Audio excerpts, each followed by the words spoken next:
Gamescom 2023 is upon us, and while I do think some of our expectations should be kept in check, I wanted to make some predictions and give some thoughts on what I think we will see at the event. My coverage of Gamescom might be a little bit different this year than in past years due to the nature of some of the events and how they work. We will be covering opening night live as well as the future game show. Those will probably be the two main events that I cover. A lot of what transpires at Gamescom is just panels, Q&A. If anything comes out of that, or even the Xbox Theater Showcase, we will certainly cover that and do shows on that. But if you're looking for like live, co-streams, there's only a handful of things that I think are probably organized in a way that are more conducive for co-streaming. So I put all the good information right here at the beginning of the stream so you don't have to go looking for it. That way you can enjoy sort of the opening monologue. I then discuss it with a live audience. That's why the video is a little bit longer. This is a channel that does lots of live streaming pretty much every single day. So hit subscribe and the bell button so you don't miss out on my live shows.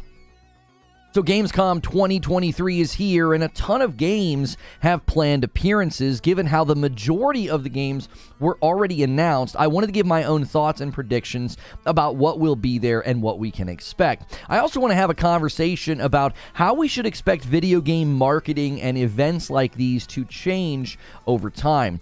So first, I'm just going to walk through the biggest appearances that will be at opening night live with Geoff Keighley. Second, I briefly want to touch on what I want to see from the future game show. And third, I do have some hopes and some things that I would like to see from the Xbox Theater presentation of Starfield specifically, because Starfield's sort of taken the world by storm right now and the marketing is heating up. Lastly, I do want to talk about how I feel that video game marketing for events like this is changing, right? We can look at events like the Starfield Direct and other showcases as maybe being a little bit more normative for hearing more in-depth or bigger showcases for games that we already know are coming, right? So first, just some Gamescom predictions. Thanks to Geoff Keighley's Twitter and his timeline, we actually have a lot of confirmed appearances, but we also saw him setting expectations about what will be one of the primary themes of the show. He said the following: this year's ONL, Opening Night Live, is less about announcing brand new projects and more about giving fans updates on some of the biggest games due out over the next year. Now, this is going to tie in to how I do think these events are changing along with the marketing of video games, and I think gamers should start adjusting, especially when we hear this type of sort of a PSA in advance. He's saying, listen, if you're going to tune in and expect like a bunch of crazy brand new game announcements, you're not going to get that. So adjust your expectations accordingly. I honestly welcome this type of show, given that I think it's better to focus on the next 12 to 18 months. Seeing cool trailers and cinematics for games with no launch date or launch window is becoming a pet peeve of mine because it does nothing for me, okay? In light of that expectation, let's look at what is showing up. So first on the list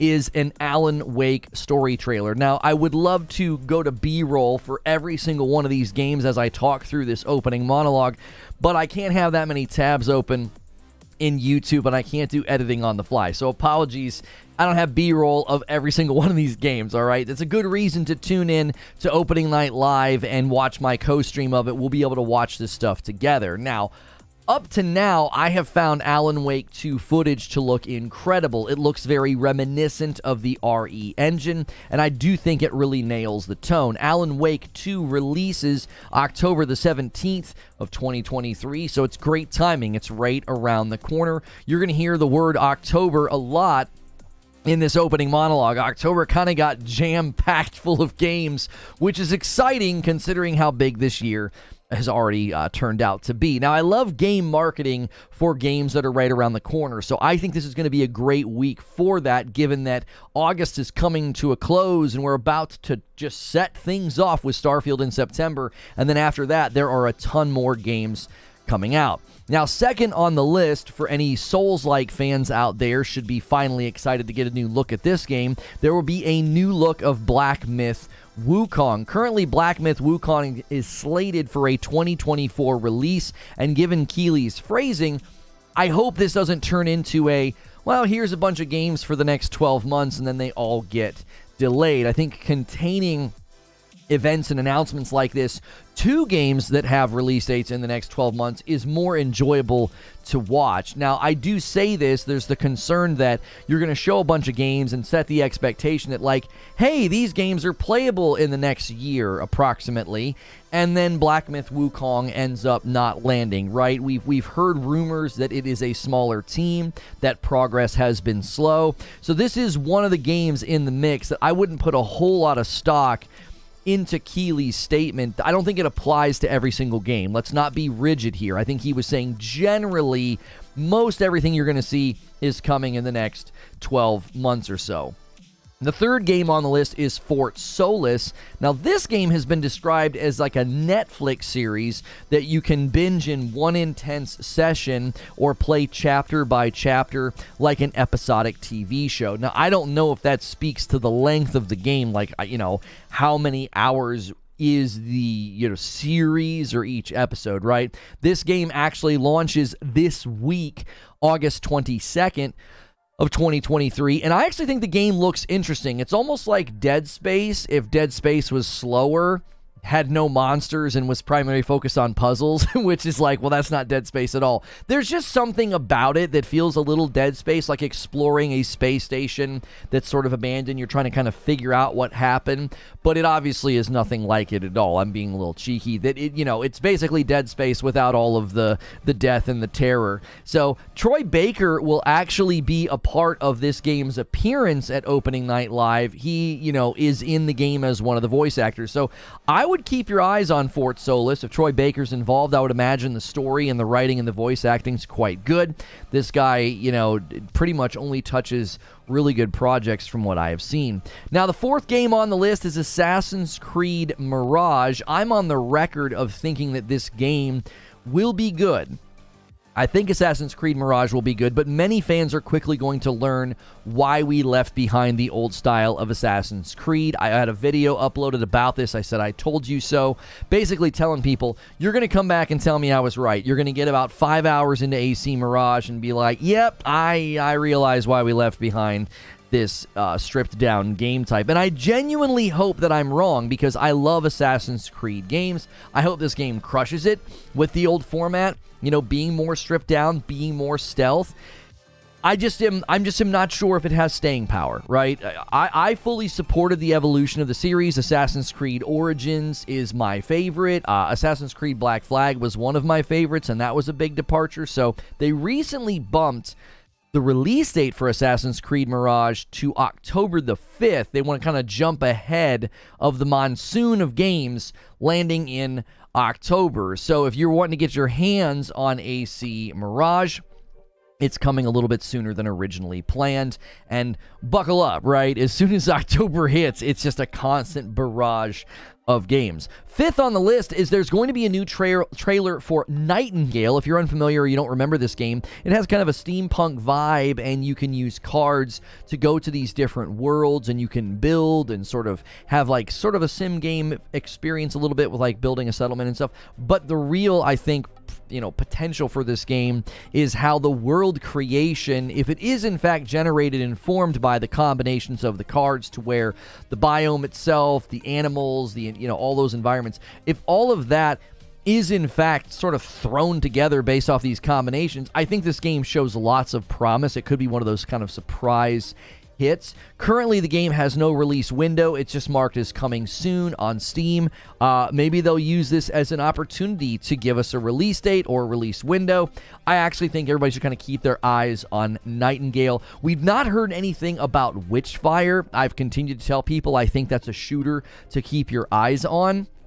It's the one that is a rogue, but the shooting looks really, really good, very reminiscent of how good and crisp the shooting is in Destiny. And I've continued to say, man, I think Witchfire's a game to keep an eye on.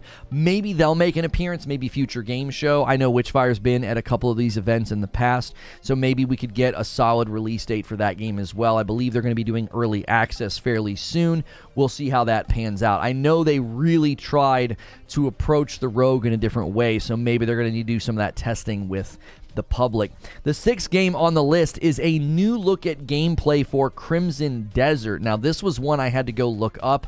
I wasn't familiar with it. This is an open-world action RPG from Pearl Abyss. It looks very promising, actually. Large, sprawling landscapes, large, sprawling environments with very crisp, very cinematic combat. I thought it looked actually pretty good. Currently, there's no release date. They were actually at some point targeting a fall of 2023 release date. Given how full the fall of 2023 is becoming, I wouldn't be surprised if this game jumps into first quarter or second quarter of next year, 2024. So we could be looking at some of these games showing up to Opening Night Live with Geoff Keighley just to establish a release date because of just how full fourth quarter already is. 7th on the list is going to be a new trailer from Mortal Kombat 1. I always like seeing Keighley snag big games and trailers. I don't even like fighting games. I'm not going to play Mortal Kombat 1 unless we hit our stretch goal on the channel. My wife and I will play it for members on a Friday night. Like, I don't play fighting games, okay? So Mortal Kombat 1, though, is a big win for Keighley and his event. It's releasing September the 14th of 2023. So again, another game right around the corner. One of the biggest years in gaming that we've had for a while. Just so many games coming out, and getting to see them this close to launch, I think, will be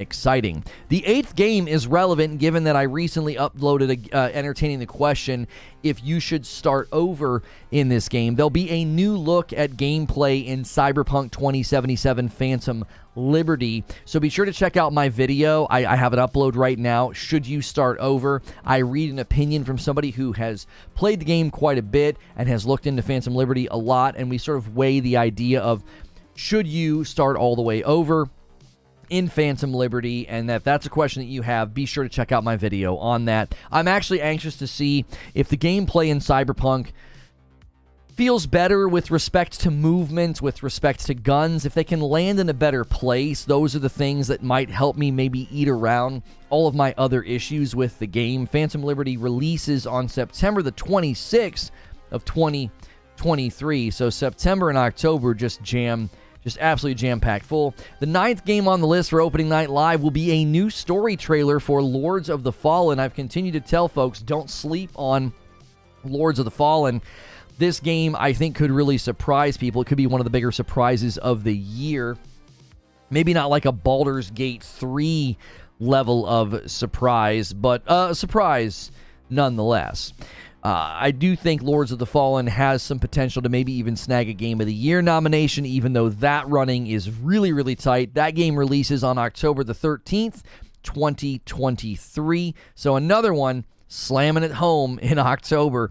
And to me, isn't it great to really think about the fact that the year has been so full already and we still haven't gotten Starfield. We haven't gotten Armored Core 6 or Lords of the Fallen or Assassin's Creed Mirage or Spider-Man. I mean, there's just so many games left, and we've already had a really big year. Sonic Superstars was the 10th one on the list. This game kind of surprised me in June. I love some of the retread back to like classic style games, side scrollers.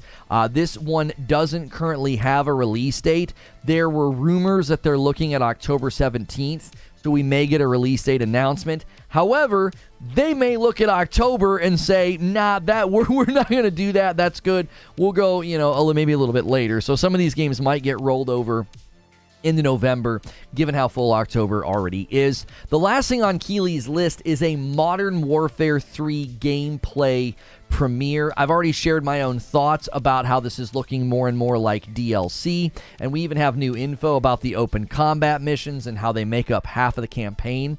And in a blog post with PlayStation, they pitted these open combat missions against the other half of the campaign missions, which will be, quote, signature cinematic Call of Duty campaign missions. We'll see if I end up being right, but the fact that they're drawing that comparison, they're basically saying that these open combat missions will not be cinematic, they will not be signature. I believe from everything I've read, we're looking at something that they use to sort of pad out a DLC campaign to make it twice its size, and those missions are going to be a little bit more like Spec Ops and DMZ on existing maps like Verdansk. many people disagreeing with me on this or saying that that's totally fine.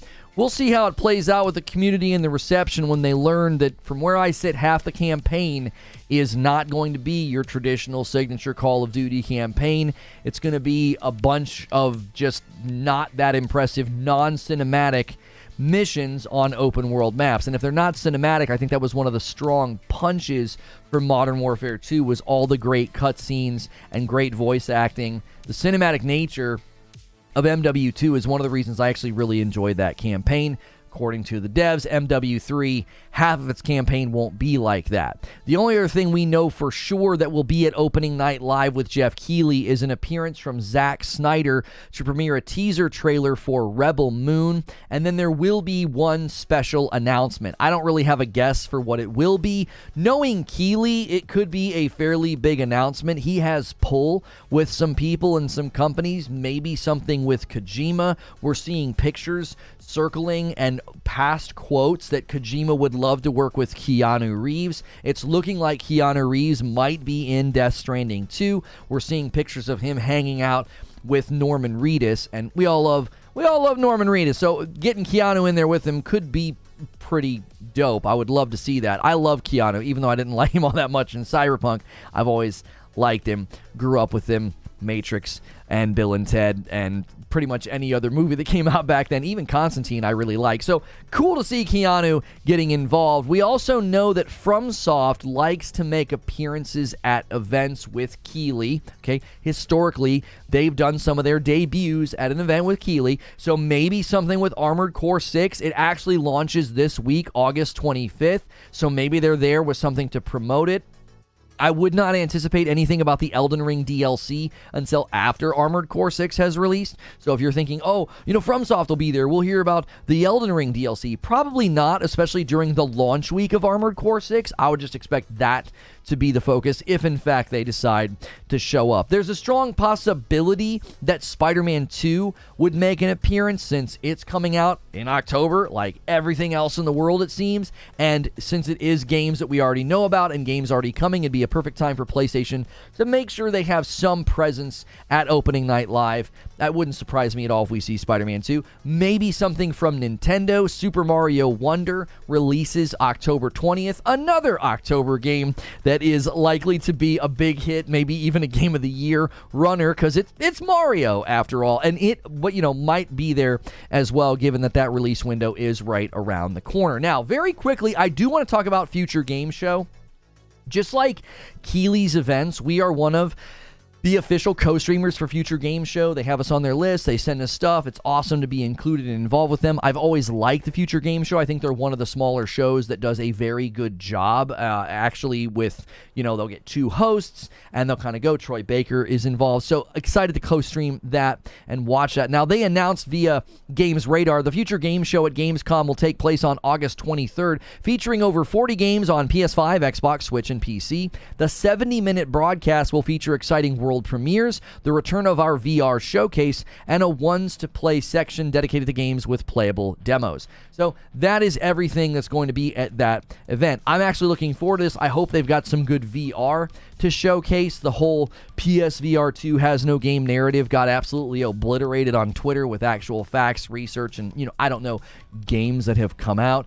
You would think people in gaming journalism would take 5 seconds to research something and, also maybe dust their home a little bit. But I hope that they have a showing here. I hope we see some good PSVR 2 announcements. There's a Eurogamer video. There's like 95-something games in production or have planned production for the PSVR 2. Some of those games actually switched production midstream to build for PSVR 2 because I think people like it. It's making games look quite a bit better. Even the late ports that are coming to PSVR 2 look really good. They're getting nice upticks in graphics, except the recent one, Green Hill or something. It's getting highly criticized, so I would avoid that one. Now, they boast the event will have over 40 titles from publishers including Raw Fury, Thunderful Games, Frontier Developments, and many more. Now, Thunderful recently had the great launch of the amazingly creative puzzle game Viewfinder. I cannot recommend this game enough. It is fantastic. Play Viewfinder. If you've ever enjoyed puzzle games like Portal or the Talos Principle or anything like that uses three-dimensional space,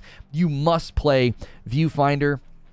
They might actually be there to talk about their new city builder called Steam World Build. So that is likely what they're there to talk about, unless there's something that more, with Viewfinder. Maybe they'll announce that they're planning on building a sequel or DLC or something. I don't know. I absolutely loved that game. It was such a treat. I finished that one recently. Now, I'm not going back and trophy hunting, but I really, really did enjoy one clean run-through of the game. Frontier Developments will likely be there to talk about F1 Manager or Jurassic World Evolution 2 if either of them have DLC. If they're not there to talk about DLC, they might be there to talk about something new like Warhammer Age of Sigmar, Realms of Ruin. That's currently in development from Frontier Developments with no release date. Warhammer games tend to get some pretty good pull, so if they're there to announce a release date or gameplay or something, that might make an appearance as well. Now, I want to talk about my hopes for the Xbox Theater Showcase for Starfield. Yes, Starfield, the game that everybody is convinced on Twitter that I hate because they don't watch my live shows.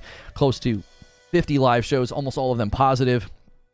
Even predictions that this thing could get a Game of the Year nomination. It could win Game of the Year if they can nail performance. So Bethesda seems very confident in Starfield. They've sent out a lot of review codes, and not just high quantity of review codes. They are setting them to what I would say are neutral YouTubers and neutral outlets. I think that's very important. We do know anytime games like this go out, there's going to be certain podcasters, YouTubers, and press outlets that lean very heavy for Xbox. That's totally fine. Everybody has bias. Everybody has lean, but it is good to see games like Starfield landing at outlets that are going to be a little bit more neutral. I think that, not that I need those neutral outlets. I'll play the game on my own and make up my own mind, but I think what it does is it's a symptom. It communicates confidence. Bethesda and Xbox are not purely picking, a handful of outlets that'll be really nice to them. That shows confidence. If you're super confident your game's going to nail it, you're going to send it to as many big outlets as you can. You're not afraid of anybody kind of being critical of the game or its issues. Now, on top of the fact that they've sent Starfield to many outlets, and many of those outlets, I would say, again, being more neutral, the embargo date is August 31st. That's the day before early access begins. This gives everyone ample time to make up their mind before purchasing the game or doing the premium upgrade for early access. Because of all of this, I would actually really like Bethesda to just come out swinging at Gamescom. Now, I know the theater event apparently is not available to the public. That gives me cause to think maybe they do have something new to show. Maybe they have brand new gameplay. Maybe they have brand new details. I don't need that, right? I'm just saying it could be a really great capstone to all the marketing they're doing right now.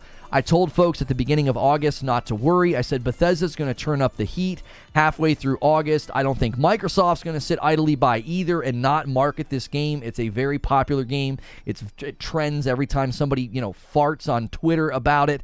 And so this game is going to get a bunch of marketing. And we're seeing that in the second half of August. And I think a great runway to all of the reviews coming next week would be a very strong showing at Gamescom with brand new gameplay footage. I honestly think in light of how hard they are pushing the game right now, re-showing the Starfield Direct at Gamescom would feel a little bit odd. That doesn't seem natural or like a logical flow to me. Why would you do like a private theater showcasing for something that people can go watch on YouTube?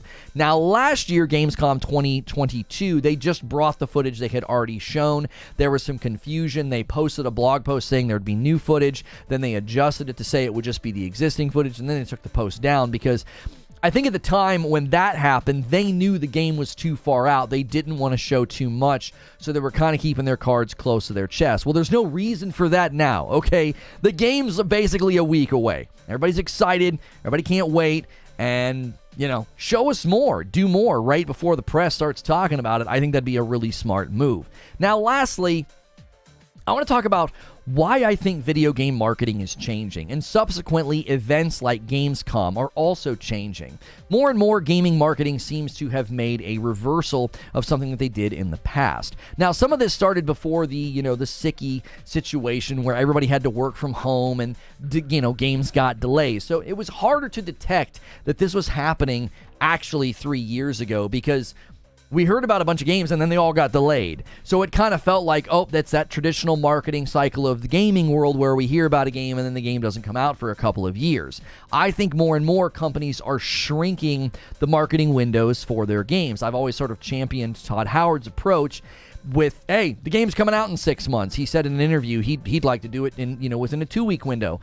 That's a little extreme, but I always celebrated that with Fallout. I always pointed that and say, why don't more games do that like they did with Fallout 4? I think Fallout 4 got more gentle treatment with some of its bugs and problems because the expectations hadn't hit some fever pitch. We had only known about the game for between somewhere in 4 and 6 months, and I think that's a great way to market your game. However, if this is the change that's going to start happening, we need to establish 2 very big differences, okay?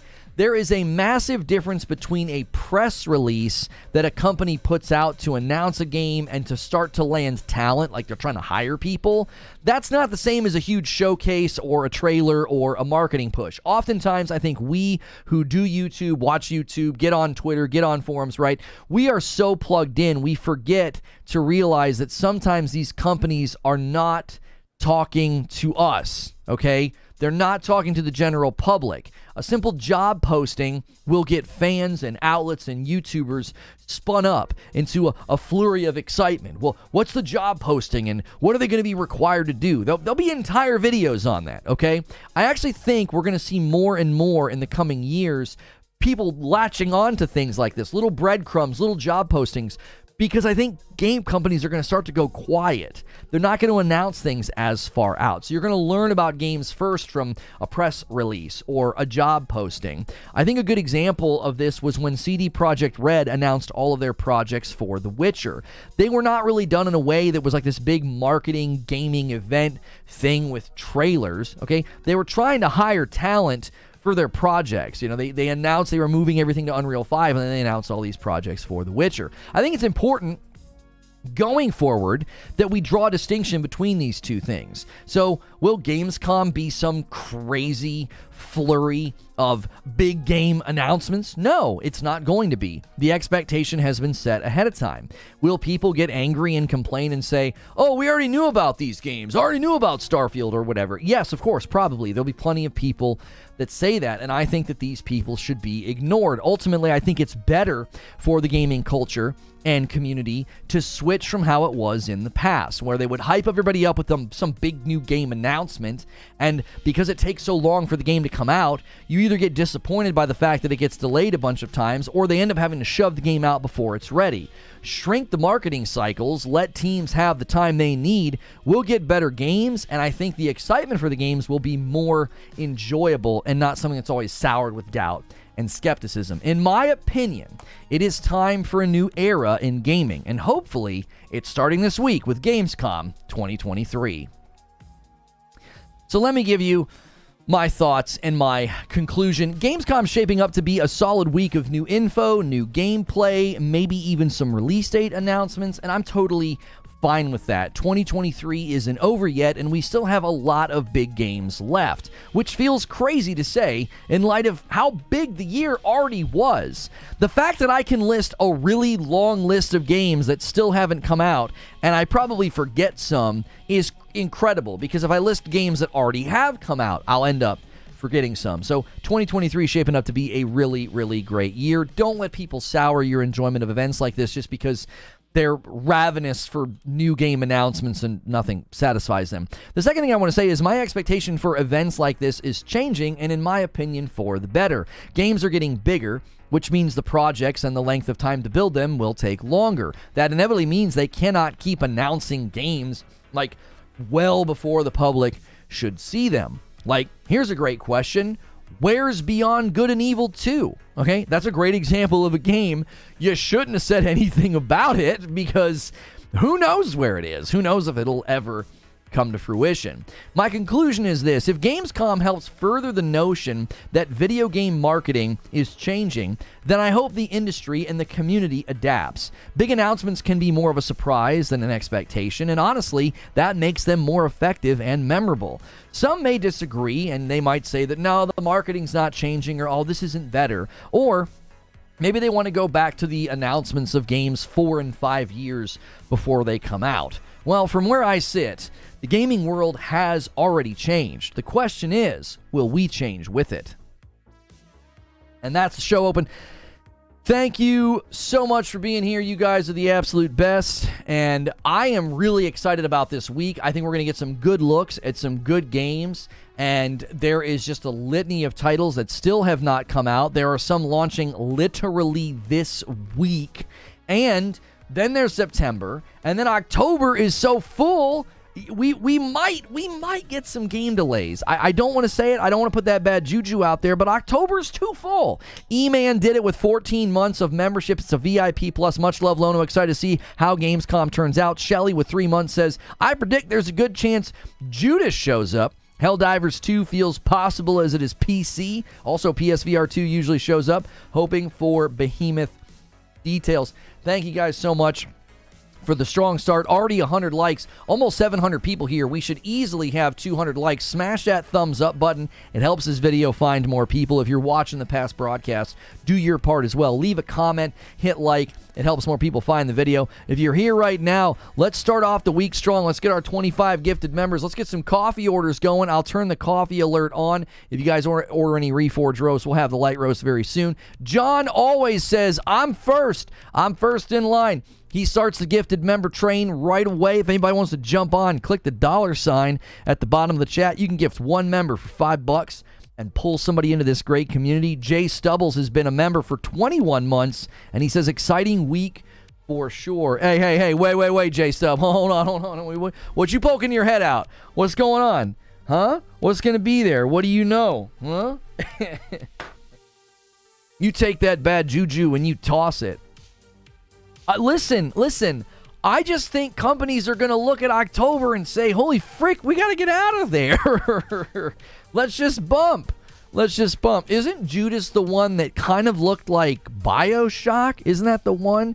Michael F's been a member for 23 months, and he says, Trippin' Monkey here. I remember that. I remember your name. Still here from the days of angrily shaking plastic bags. Remember those days? Yes, at Jack and Kate. Yep, I remember your name, Trippin' Monkey. A gifted member from DK Bager and a gifted member from Ragnarok. They say, hey, guys, we can jump on the gifted member train. We can help out. I'll give you guys a member count in just a second here. We were working on a stretch goal of 4,500 members. Excuse me. My wife is still looking for the Jar Jar costume. Don't worry.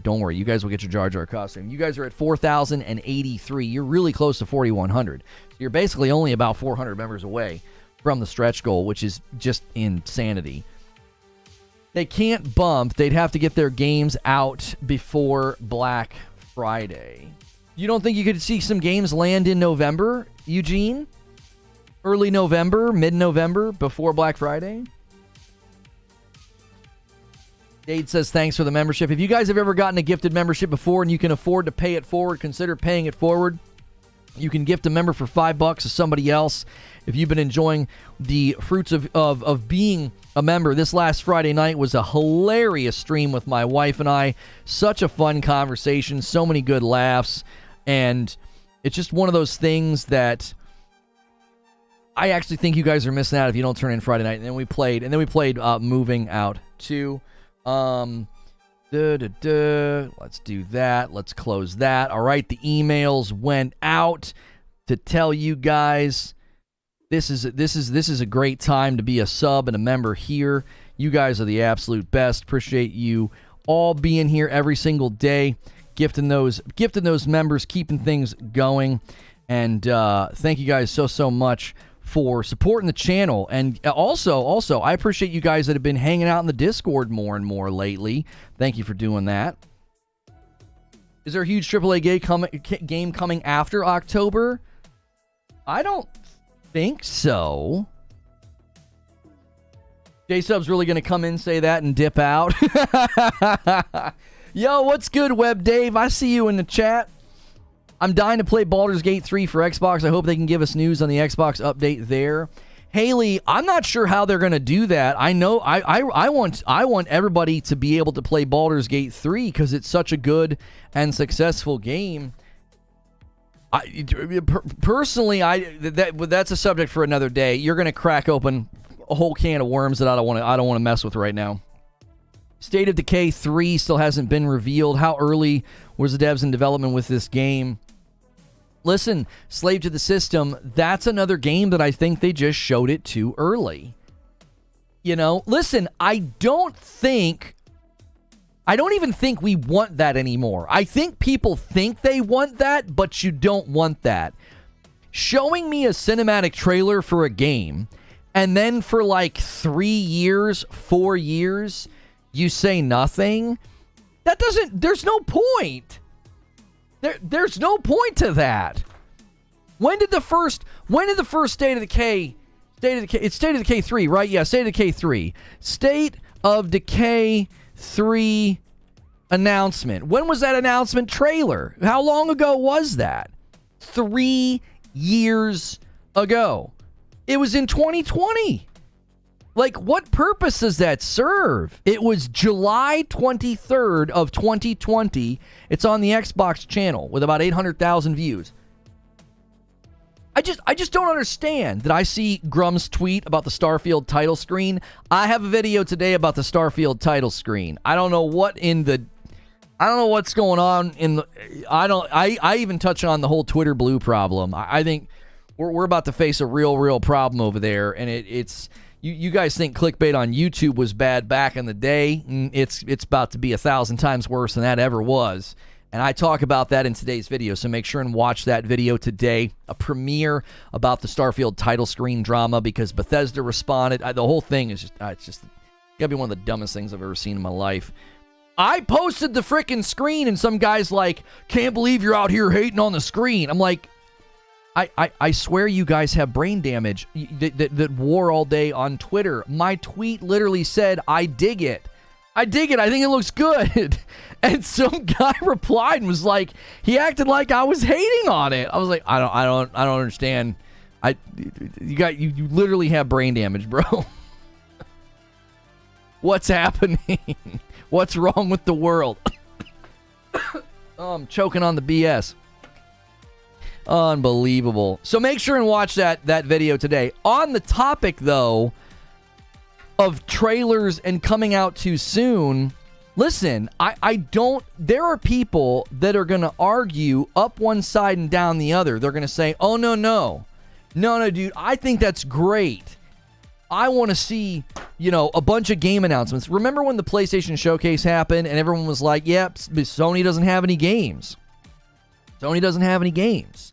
And it was like, do they not have any games? Did their 23 studios all just shut down? Or are they just only talking about what's coming up around the corner?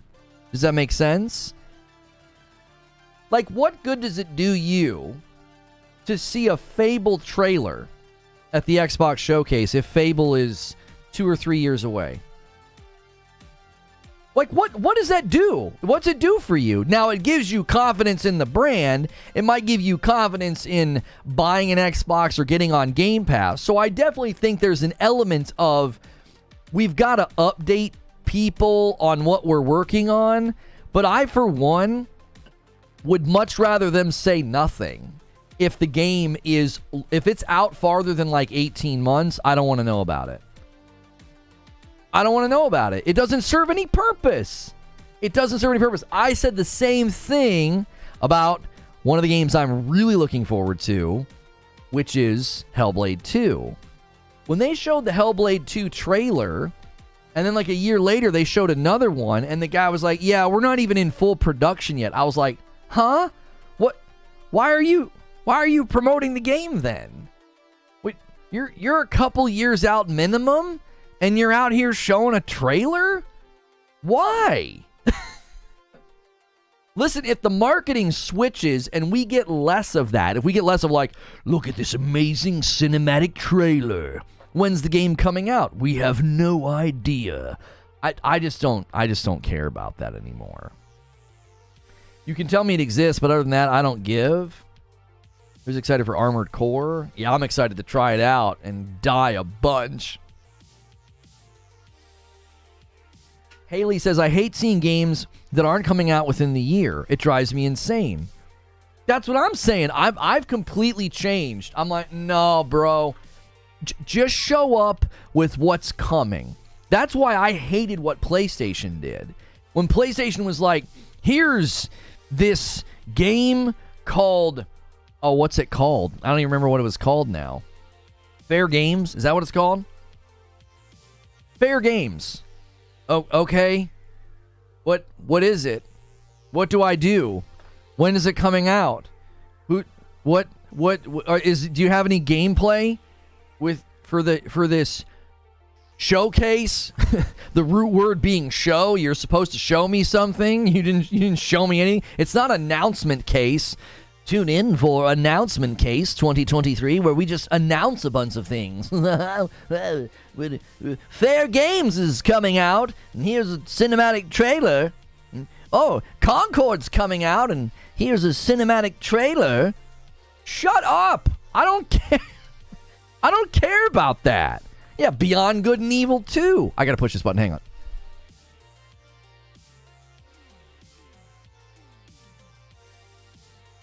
I was like white balanced out of my mind. Hang on, it's still not good.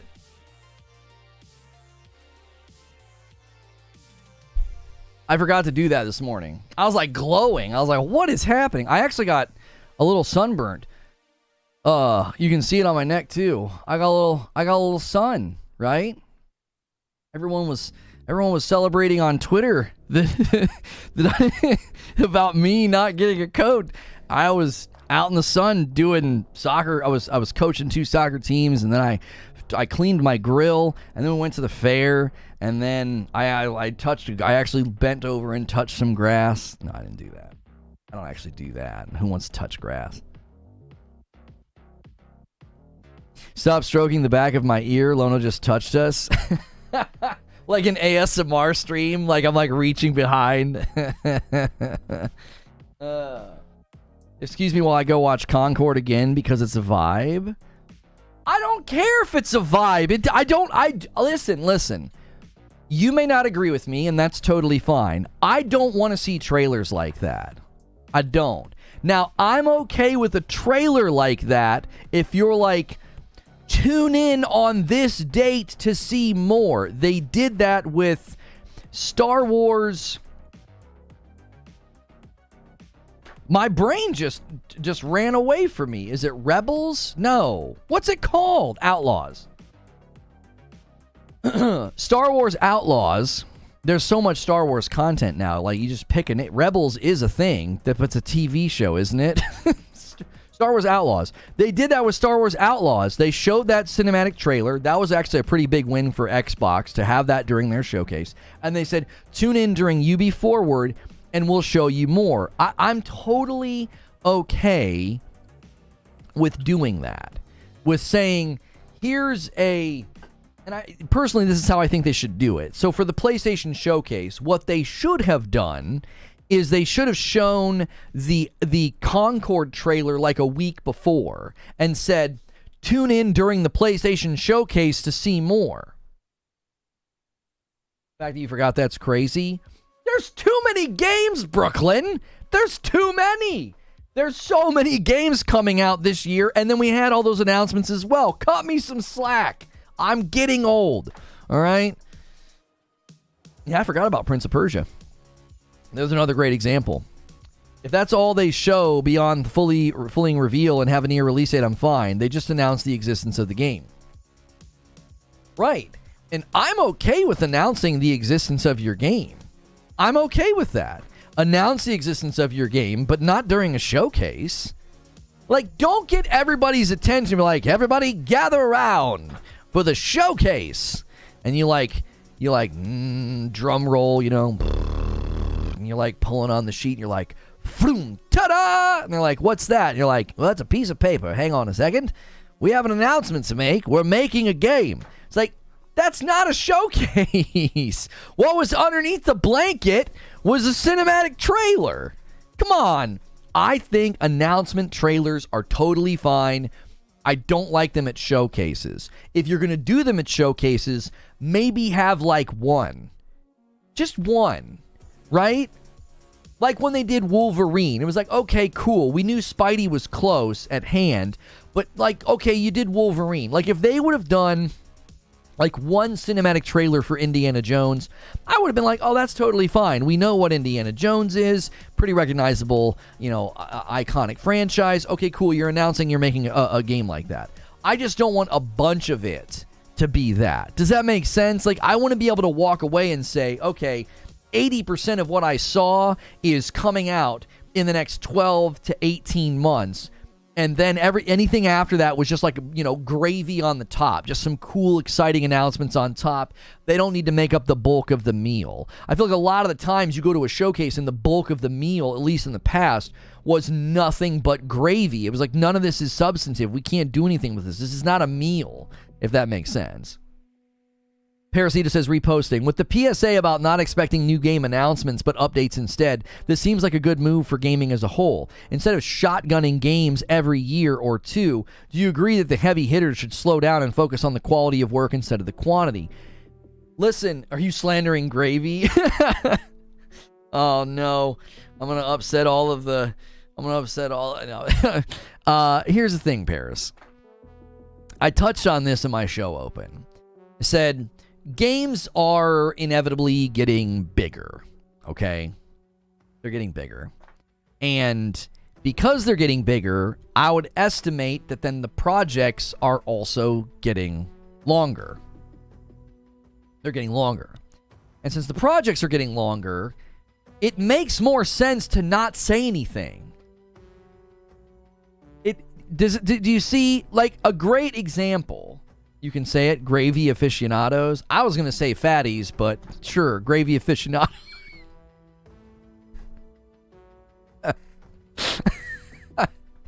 In before Zubair types, wow. Anyway, if they get longer, if the projects get longer, you're going to end up with a bunch of Beyond Good and Evil 2s, where you're really excited to announce the game and show us some, cinematic trailer.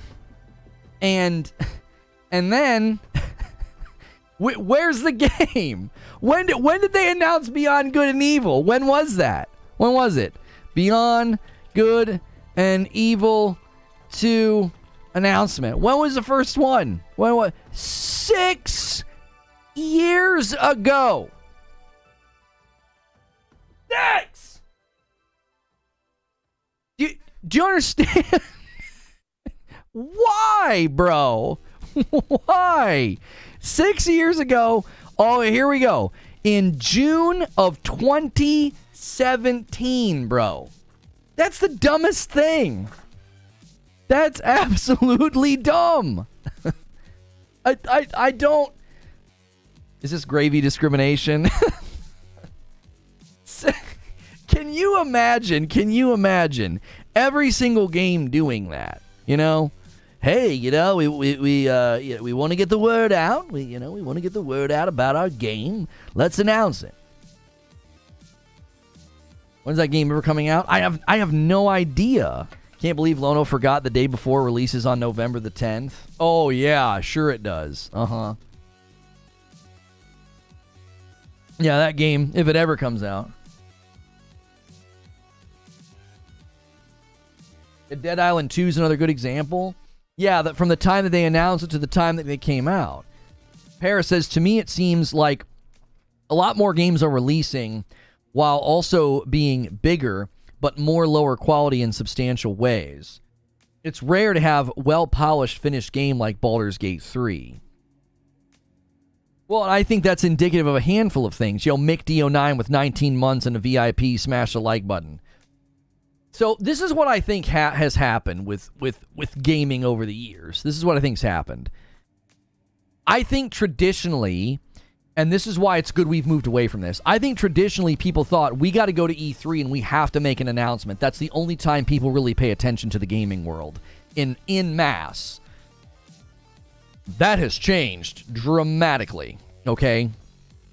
So E3 2017, these guys are thinking, we've got to announce this.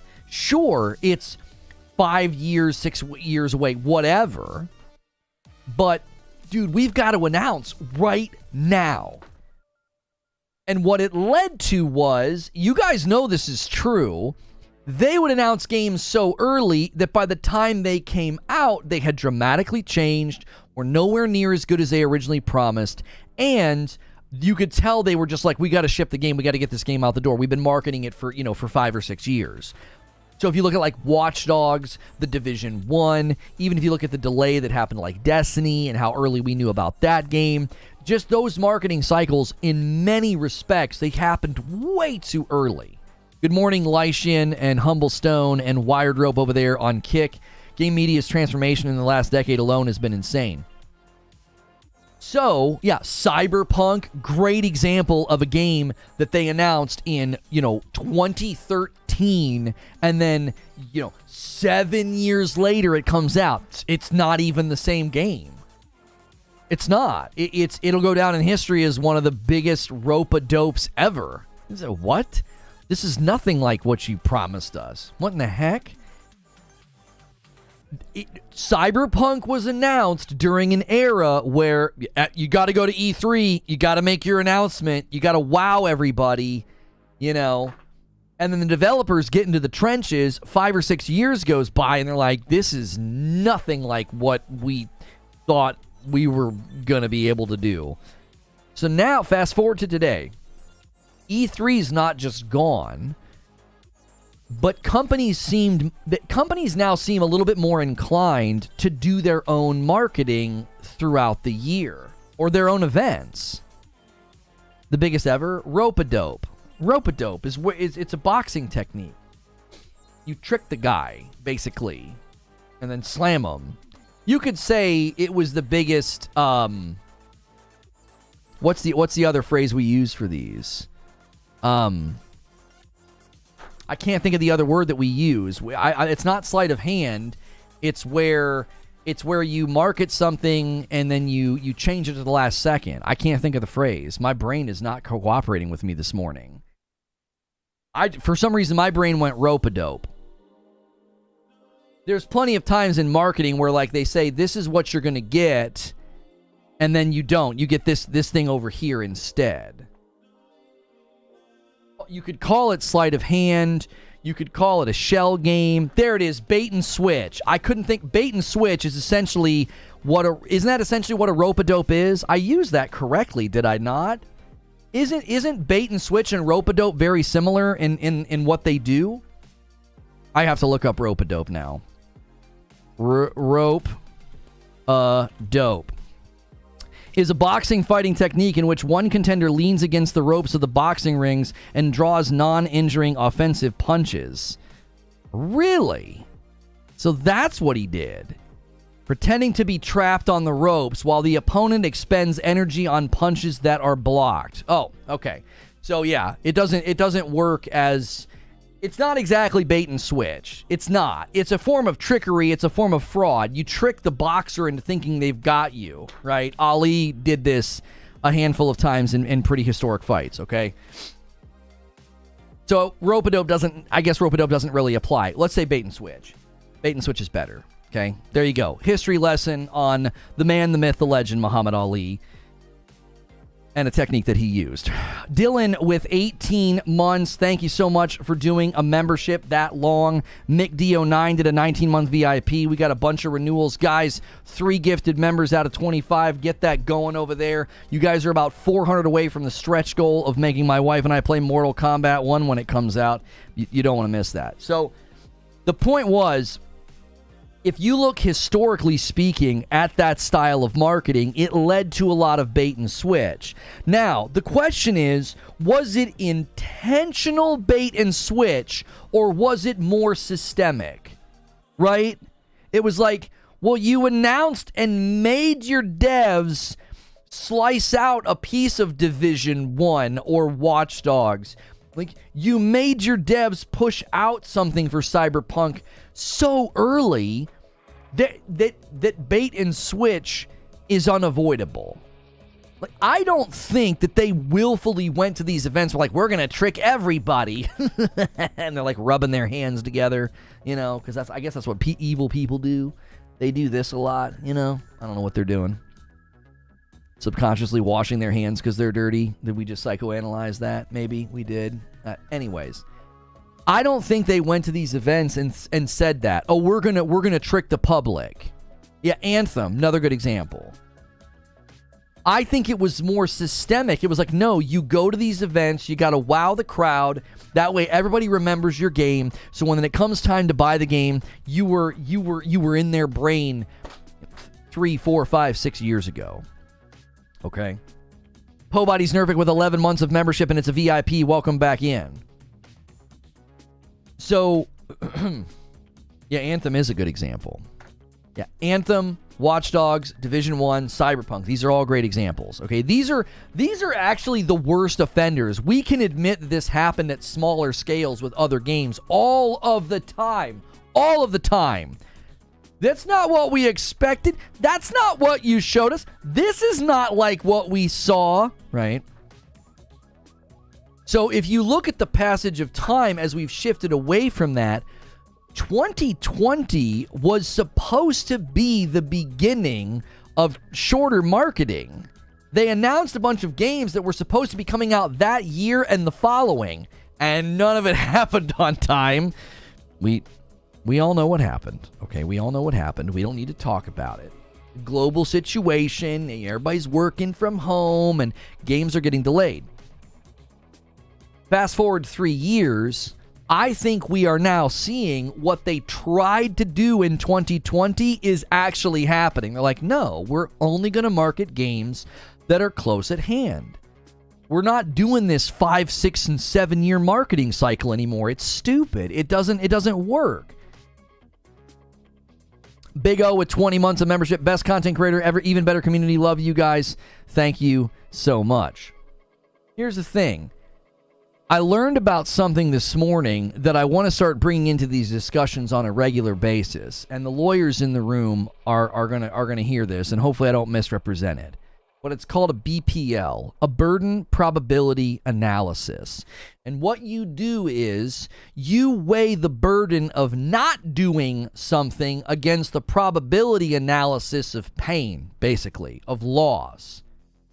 Is if I don't do this, what's the pain, and what's the probability analysis of if I do this, what's the outcome likely to be? What's the probability of a bad thing happening? Okay, so a really good example is, should you put a tiger in your backyard as a pet? Okay, BPL. All right. Burden probability. No. It's not burden probability analysis. Burden probability loss. I'm sorry. It's an analysis, but it's burden probability loss. I believe it's what the 3 letters stand for. Sorry. In any case, if you weigh the burden of putting a tiger in your backyard against not putting a tiger in your backyard, right?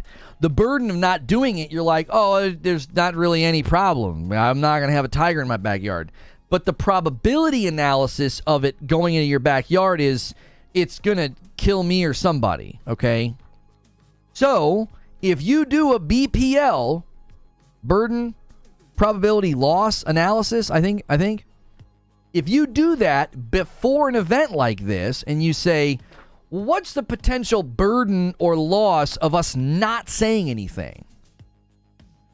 What's the potential probability of loss or damage or issues if we go and say something and then we can't deliver the product on time within a reasonable amount of window? Maybe the product comes out and doesn't look like anything that we showed. Does that make sense? I think you need to sleep less and eat. Yeah, that's right. So if that's why I think, and Creature says this in a lot more simpler way to me. He's like, nothing is better than bad.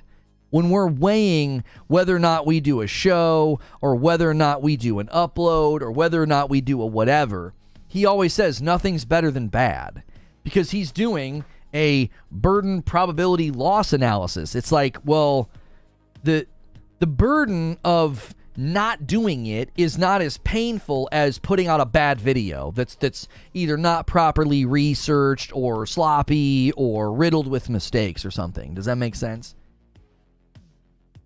Yes, it's about negligence. That's what this guy was talking about. It's about negligence because he was basically arguing about divorce. It was completely unrelated to what we're talking about.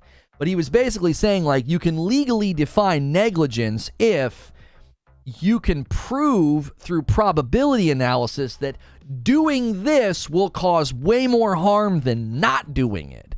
Okay?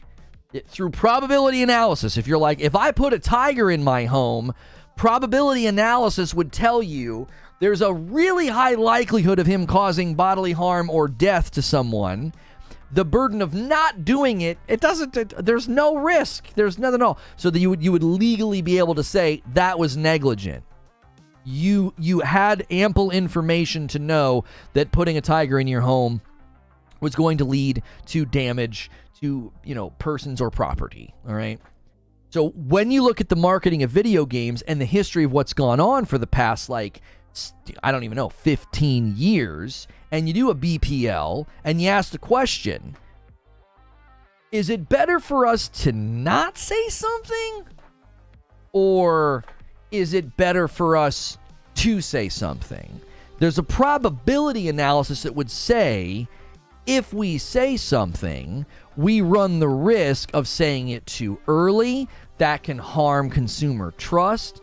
That can harm the difference between the disparity between the product and the marketing when it finally comes out. He says that thumbnail is a good one, bait. Are you saying my thumbnail is bait? That I made predictions about Gamescom? I don't understand. That's what I did. We're making predictions about what's going to happen. Currently, we're having a conversation about how I see that the marketing is going to change. I think these events are going to start to change. I don't think you're going to see these big, giant forecasts of, here's a trailer for a game not coming out for 5, 6, or 7 years. Like we saw, 8 or 9 years ago from some games. There were giant windows between when they were announced and when they came out. I don't think he's talking to you. I think he was talking about something else. The learned hand formula is an algebraic formula, B equals PL, according to which liability turns on the relation between investment and precaution and the product of the probability and the magnitude of harm from the accident. So the L does stand for loss. Got it. Parasito says, too long didn't read. Is the burden of responsibility less than the probability of loss multiplied by the severity of the loss if it were to happen, if no precautions are taken? Right. So you can legally argue negligence, which would likely come into play if you're a shareholder and you're suing for fiduciary duty, you would probably argue this, right? You would say you had ample information and analysis, probability analysis, to know this was going to lead to greater loss than not doing it, right? Therefore, we're suing you. You knew this was going to happen. What you did was negligent, and we can legally prove it.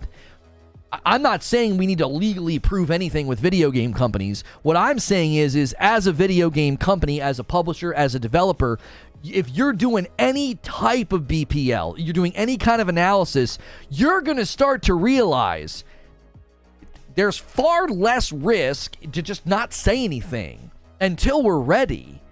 And with YouTube and Twitter and virality and content creators and these outlets, we don't need to do this. And so the reason I think this is an important discussion is because I think gamers need to adjust their expectations.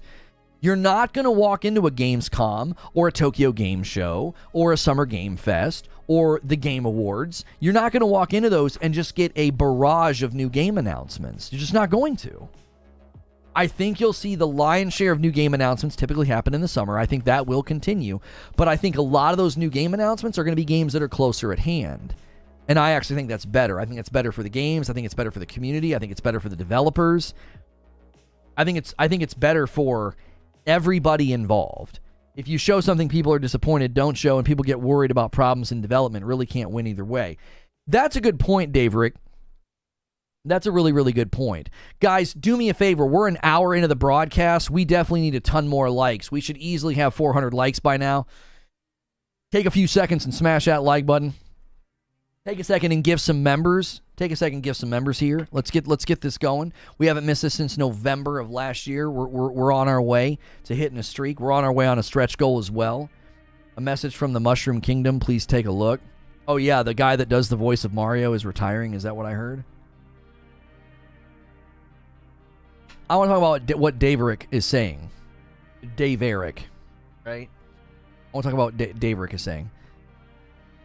Yo, JC's going to help out. He's going to bump the line on gifteds. Bump that line to 5. Tempt one of the big boys to drop a 20. Let's see if we can't bring those guys out of hiding. Here's one of the biggest challenges right now facing what Dave's talking about. We know about games when we shouldn't.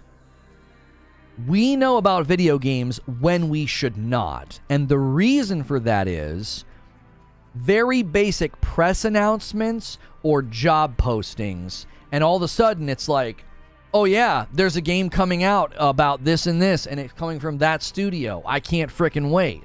And you know what happens? Every time an event happens, why weren't they there? Why aren't they talking? Is there something wrong? Has the game been canceled? What's did they can't? Are they unable to make it? Right. So I think we learn about games well before that we should, and I don't think it's avoidable because YouTubers and the gaming press are going to continue to do that. And think about it. It's a total action reaction scenario. If the gaming companies start going quiet and showing less and announcing less and not wanting to have really long marketing cycles, in the absence of that, what's going to happen? Well, then press outlets and data miners and people who are constantly checking on these job postings, they're going to be filling the void and being like, well, we're not hearing anything, so let's go see if we can't find something. Yo, Keithius LG with the first 5 bomb of the day. Thank you so much for gifting 5 members of the community. We've been doing singles all morning, and Keithius ups the ante. If anybody wants to join him, now's the time. We already know, you might as well just give us a trailer. Rob V caps it off at 10 with a single gifted. Thank you so much, Rob V. I 100% believe this is why Sony seemed to be so quiet. I believe they've adopted a new mentality where they announce games within 6 months of release. Look at Helldivers and T-Lu Part 1. Right. Right. And I think it's better. I do. I think it's better. Keithia says welcome. Thank you. Might be a risk, but also does not feel good when you're only serving meat and potatoes. You need the cake as well. If they're going to do this, they need to have enough studios to show 4 games a year. Well, I would say yeah, as long as you mix it up. What's good, Feed? Good to see you in the chat.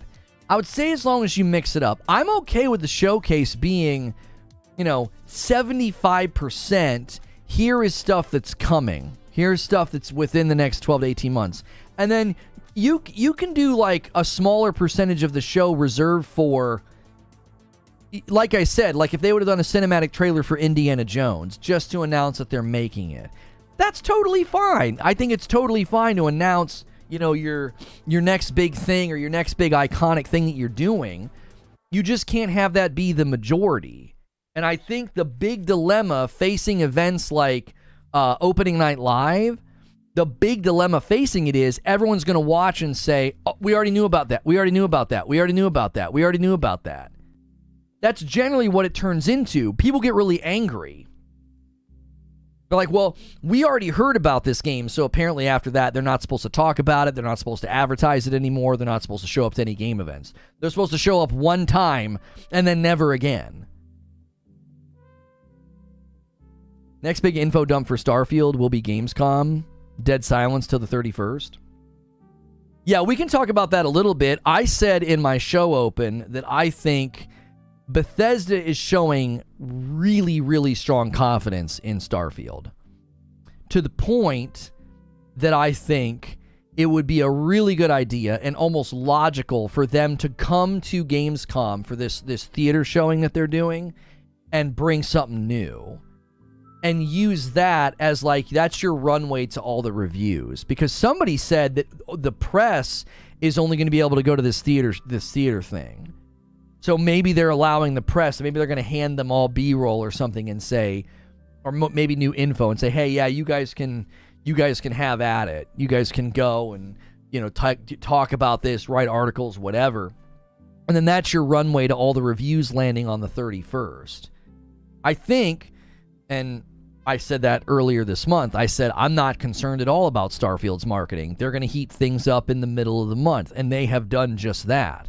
And then we know they're going to Gamescom for a theater showcase. It would not make any sense to do that and announce that and get everybody's attention to just replay the direct. It's got to be something new. I think it stands to reason they're going to show something new at the event. And I think that's a fantastic runway to your reviews. The reviews hit on the 31st, everybody's playing the next day, and then that whole weekend, Starfield's just buzzing. I think they've actually played the marketing rather well. And that's why I told people, I said, I'm not worried at all. It's Bethesda. Bethesda's going to wait. We know Todd Howard likes to shrink things down to, he said, jokingly, 2 weeks. He kind of got his wish. The last 2 weeks of August are nothing but Starfield. And we have a video coming today about the start screen, drama. It's so weird. We're talking about it because that game is so red hot that a guy trended on Twitter for criticizing the start screen. He literally trended. I don't even know what the tweets impressions have hit now. It was over 1 million last I checked. I have an upload about that today. I couldn't believe it. I was like, what in the world's going on? Bethesda almost seems like desperation presenting as confidence. They've been writing Skyrim for forever, and they need to get something out. Could be worried about it failing, and are smiling through the pain. I don't know. Where do you see desperation, Parasito? I don't think sending codes to lots of outlets, giving them 2 weeks, having an embargo date the day before early access, going to Gamescom and doing a theater showcase, I don't see the desperation.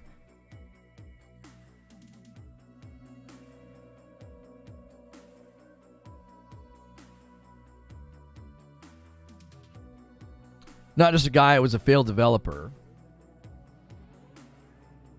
They're after subs, not sales. You want people to sub to Game Pass, and it's on the service and available. That's what you want to advertise, not, hey, just come join us in a couple of days or whatever. Yeah, I thought the start screen looked excellent. I thought it looked really clean and minimalistic. It reminded me of other games like Ghost of Tsushima and Fallout 4 and The Last of Us. That's what it looked like to me. Early photos from Gamescom are showing Microsoft going all out. Well, Microsoft going into Gamescom said it was going to be their biggest booth and their biggest presence ever at Gamescom. So they kind of set the stage well ahead of time that it was going to be they were going to have a big presence. Letting the embargo end the day before the release sounds like confidence more than anything. It's not even the day before the release. It's the day before early access. It's a week before the game's release, just like God of War Ragnarok. Like, be fair. That's confidence. When we saw Ragnarok embargo drop a week in advance, we're like, that's confidence in the game. Early access doesn't change that in my mind. That's an optional purchase. That's not the release of the game. Parasito says, I could be completely off base, but there's something about the marketing and its content, not necessarily the cadence, that just rubs me the wrong way. Let me ask you guys something. I had people correcting me in my comments on this. Do we have it definitively stated anywhere that what we saw at the Starfield Direct was on an Xbox? I had people running to my comments and saying, no, that was not PC, that was on an Xbox. And I was like, where was that stated? Did they state that in an interview anywhere? They didn't state it during the Direct because I immediately would have drawn attention to that. Unless I completely spaced out and missed it. Did they ever say this is on an Xbox? Definitively. Was there an interview somewhere? Was there a blog post? Was there a tweet? I had people saying that, and I was like, where? Where did they say that? The Direct was a PC. Not speaking to the embargo confidence stuff, but if you can buy the game, that's the release date. I don't agree. No, I don't agree with that. No, because you're not buying the game. You're upgrading you're paying extra for early access. You're not buying the game. Buying the game is $70. The premium edition is not buying the game. You're buying an upgrade for early access. Early access is the real release date. If it's in the hands of the public, it's released. You can't have the embargo after early access.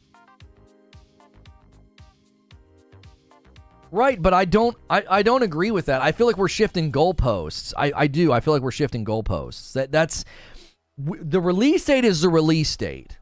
And if you pay extra for early access, by definition, early access doesn't make sense if you're going to claim that it's the release date. By definition, early access becomes nonsensical if you redefine it as early access. You understand? Early access only contextually makes sense if there's a release date that comes after the early access. Like, we're not being logical. we're just arbitrarily be like, no, that's the release date. The public can buy it. They can get access to it. So that's the release date. Give me a second. I got to open the door.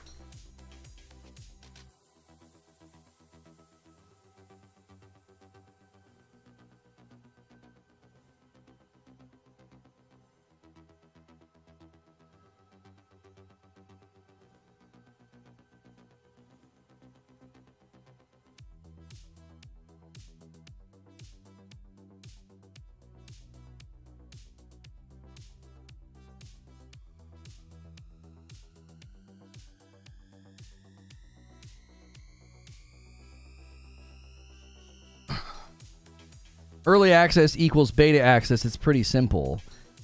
Sure, but the game has been released to the public for consumption. The PC UI? How do you know that's PC UI? Where are you seeing? Oh, the up, down, left, and right arrows on the left. Oh, an L shift. Right. Yeah, when they're in the cockpit of the ship, you see keys. You see L shift. You see the arrow keys. The UI in the Starfield footage is from a PC. Everybody kept telling me that. They're like, no, that was on an Xbox. I'm like, where do they say that? Where do they say that? Yeah, we see L shift, mouse 1, mouse 2 in the Starfield footage from the Direct. If you're just tuning in, we're debating whether or not early access is the release date of Starfield. I'm arguing that no, it is not. Early access doesn't make any sense if it is redefined as the release date. Early access as a term only makes sense if the release date is after it. What exactly are you paying for then? The real release date? Come on. I only feel like we're doing this because of the battle over these two platforms. I see review codes going out, outlets getting it that are more neutral, having 2 weeks to play it, and an embargo date the day before the public can get in as quick as possible, which is early access. I find that to be encouraging. I find that to be they're confident in the game. It's not a beta release. The game is finished and they're selling access to it early by artificially changing the release date. It's fine. I'm okay with it. I'm not judging it. What about late PC releases? I'm not sure what you mean. But the game is available to the public to buy. The claim it's not released is pedantic. I didn't say it hadn't released. What I'm saying is they have a hard release date and you can play it earlier than that and the reviews drop before that happens. We have had embargoes drop, like, haven't we had embargoes recently drop day after or day of or middle of the day when a game releases and we're like, what the frick is this? Obviously, that's a sign of trouble, is it not? Like, they don't want the public to know that the game is trash. They're trying to maximize day one sales. I don't smell that from this. I smell the alternative. I smell confidence. I smell, no, send a bunch of codes, give them 2 weeks, have the embargo be the day before early access. Because they could have come out and been like, we don't need to have the review embargo drop before early access. Have the embargo drop on September the 2nd, before the release date of the game. Like, they could have easily argued that. Now, obviously, many of us would have looked at that and been like, I don't know about that. You know, maybe hold off on your pre-orders. Maybe hold off on your premium release upgrades or whatever the premium edition upgrades. An embargo that drops like 12 hours before release date is good in my book. Okay, then we're on the same page. Okay, we're on the same page. If you want to say that the early access date is basically the release date in essence or in spirit, but you're still like, it's totally fine though, because the embargo drops well before that happens, then we're on the same page. We're on the same page. Because I saw people trying to run with the fact of like, well, it's actually only, it's mere hours before. It's mere hours. Wait, do we have a release date for the Invincible now? That game looked so cool. Players will be able to get an early glimpse of the game. Oh, the Invincible is going to be at Gamescom. It looks like, oh, November the 6th is when it comes out. Okay, cool. I might have to request I might try to request a code for that one. I thought that one looked really cool. Anyways. There were people trying to run with that narrative on Twitter, like, oh, the embargo drops a mere hours before early access starts. And I was like, what? Okay, what's the difference? If it drops 48 hours or 24 hours or 12 hours before early access, it's still happening before early access starts, meaning you can have a full picture of the game before you spend a dime on it. I actually like the idea of early access because players get to play it before me and I get better impressions, says Eugene. Solemn says, it's not officially released or available for purchase yet. Even with early access, it's still just a pre-order at that point, not a purchase. Well, now, hang on, Solemn. Is that true if I install it? Right? I hear what you're saying. You're saying, listen, if you've pre-ordered the premium edition and the reviews come out, you can cancel that pre-order if the reviews look bad. Now, if I install the game and I play Starfield multiple days before it officially releases, you can't return it at that point, can you? Or like cancel your pre-order because you've installed the game. You've installed and played it. You're saying yes, you can. So can you do this with any pre-order of any game that does early access? Download, install it, play it before it comes out, and then cancel your pre-order? Doesn't the transaction complete on the day of early access, and then that's it? There's no cancellation at that point? It's not like they don't charge you until the 6th. Wouldn't they charge you on the 1st? See my last. Zelator makes a good point. There seems to be confusion about what early access means. In the case of Starfield, it's literally just that. In other games, it's access to an in-progress build that is designed to be iterated on. Another good show. Looking forward to Gamescom. Thank you, Daniel. I would question the validity of that. You get charged the day early access starts, says Dave. Yeah, that'd be really weird to not charge you money and let you play for like 5 days. People would just do that, cancel the pre-order, and then buy it like the next day. My friends do it often. Even if the money comes out, it's still just a pre-order until official release, and you can refund. I mean, hypothetically then, couldn't you pay for early access, cancel it a couple of days in, and then just buy the regular version? I feel like they would shut that down in a heartbeat. That's fraud. I feel like they would shut that down in a heartbeat. If there's a way to steal from Microsoft, I'll take the Xbox boys' word for it. They're crafty. What are the games that you hope to see at opening night live? I'm excited to see Black Myth Wukong. I would love to see an appearance from Silksong. We know that game is quite a bit larger than they originally planned. And other than that, I'm just excited to see more from all the games that I kind of ran down in the show open. You know, it'd be cool if Armored Core was there. It'd be, you know, what's it called? Fortis is going to be there. So I can't even remember the name of it. AC Mirage will be there. Fort Solis will be there. AC Mirage will be there. A new trailer for Nightingale. I think Nightingale shows a lot of promise.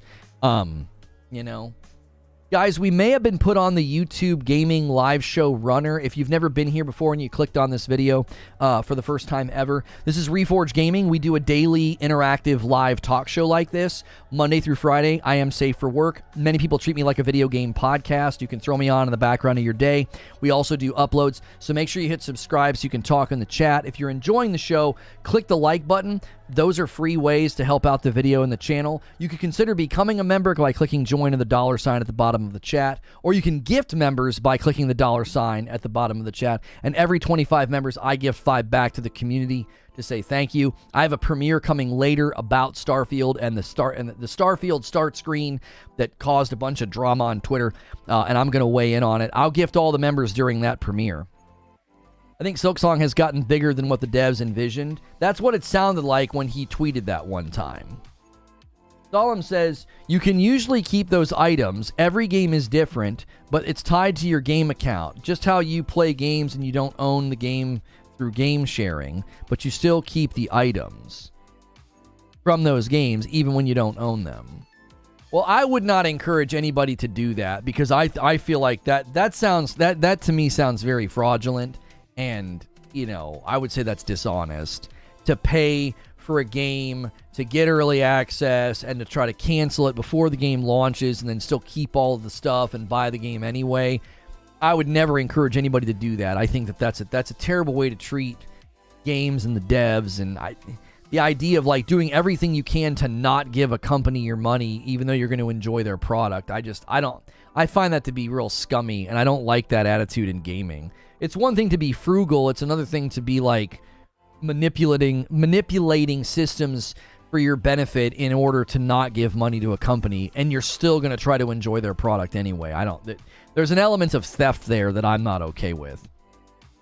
You can usually, hang on, Parasito says, it's not really fraud on the player as much as the developers, though. If a dev can say, we have pre-orders, let's spend the money, and then lose 15% of that cash on release day, I'm not sure what you mean, Paris.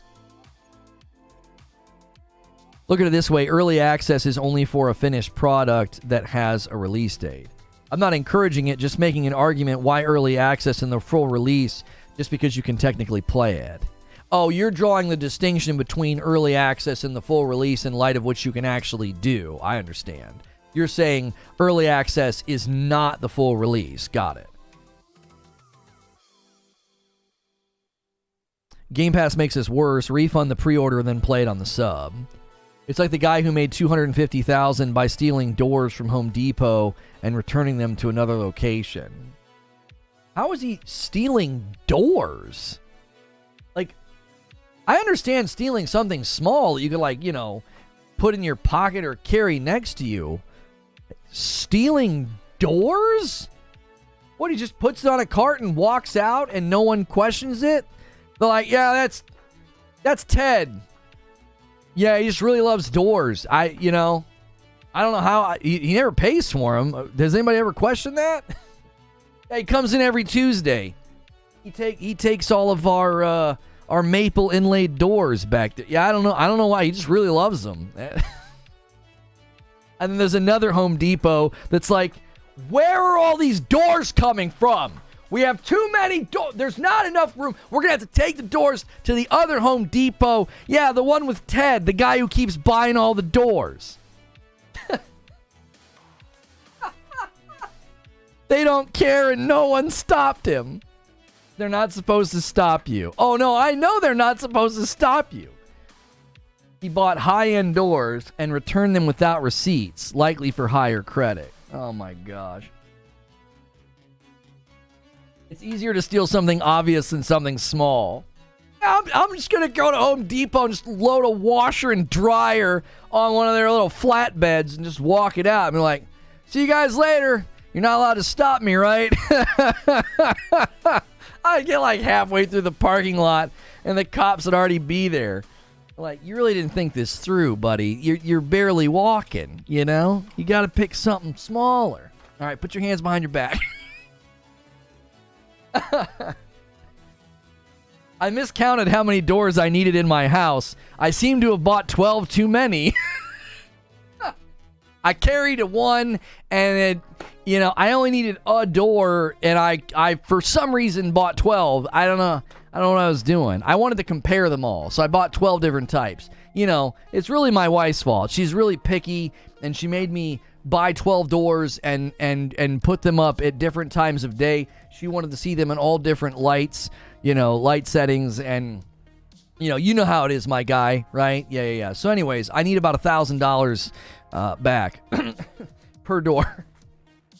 Anyway, yo, Stone Spire gifts a member and bumps a line to 11. Thank you so much, Stone Spire. If you guys are enjoying the show, that's a great way to support it. Gift a single member or hit the like button.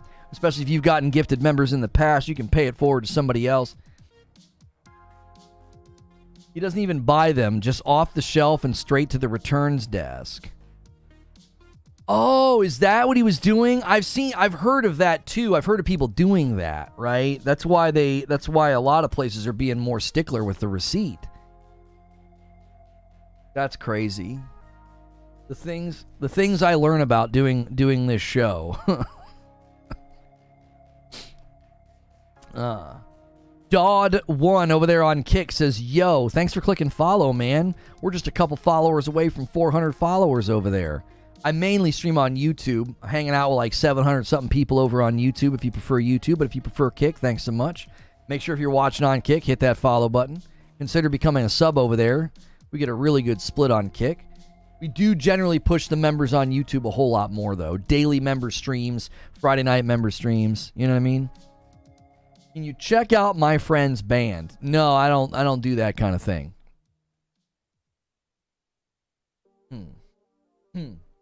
Those fools out here risking their lives for retailers that pay a minimum wage. Yeah, I don't know why people do that. DK Baker bumps the line to 12, right? To 12. Thank you so much. You want me to check out your friends? Oh, brand. A clothing line. I mean, homie, I work with t-shirt companies.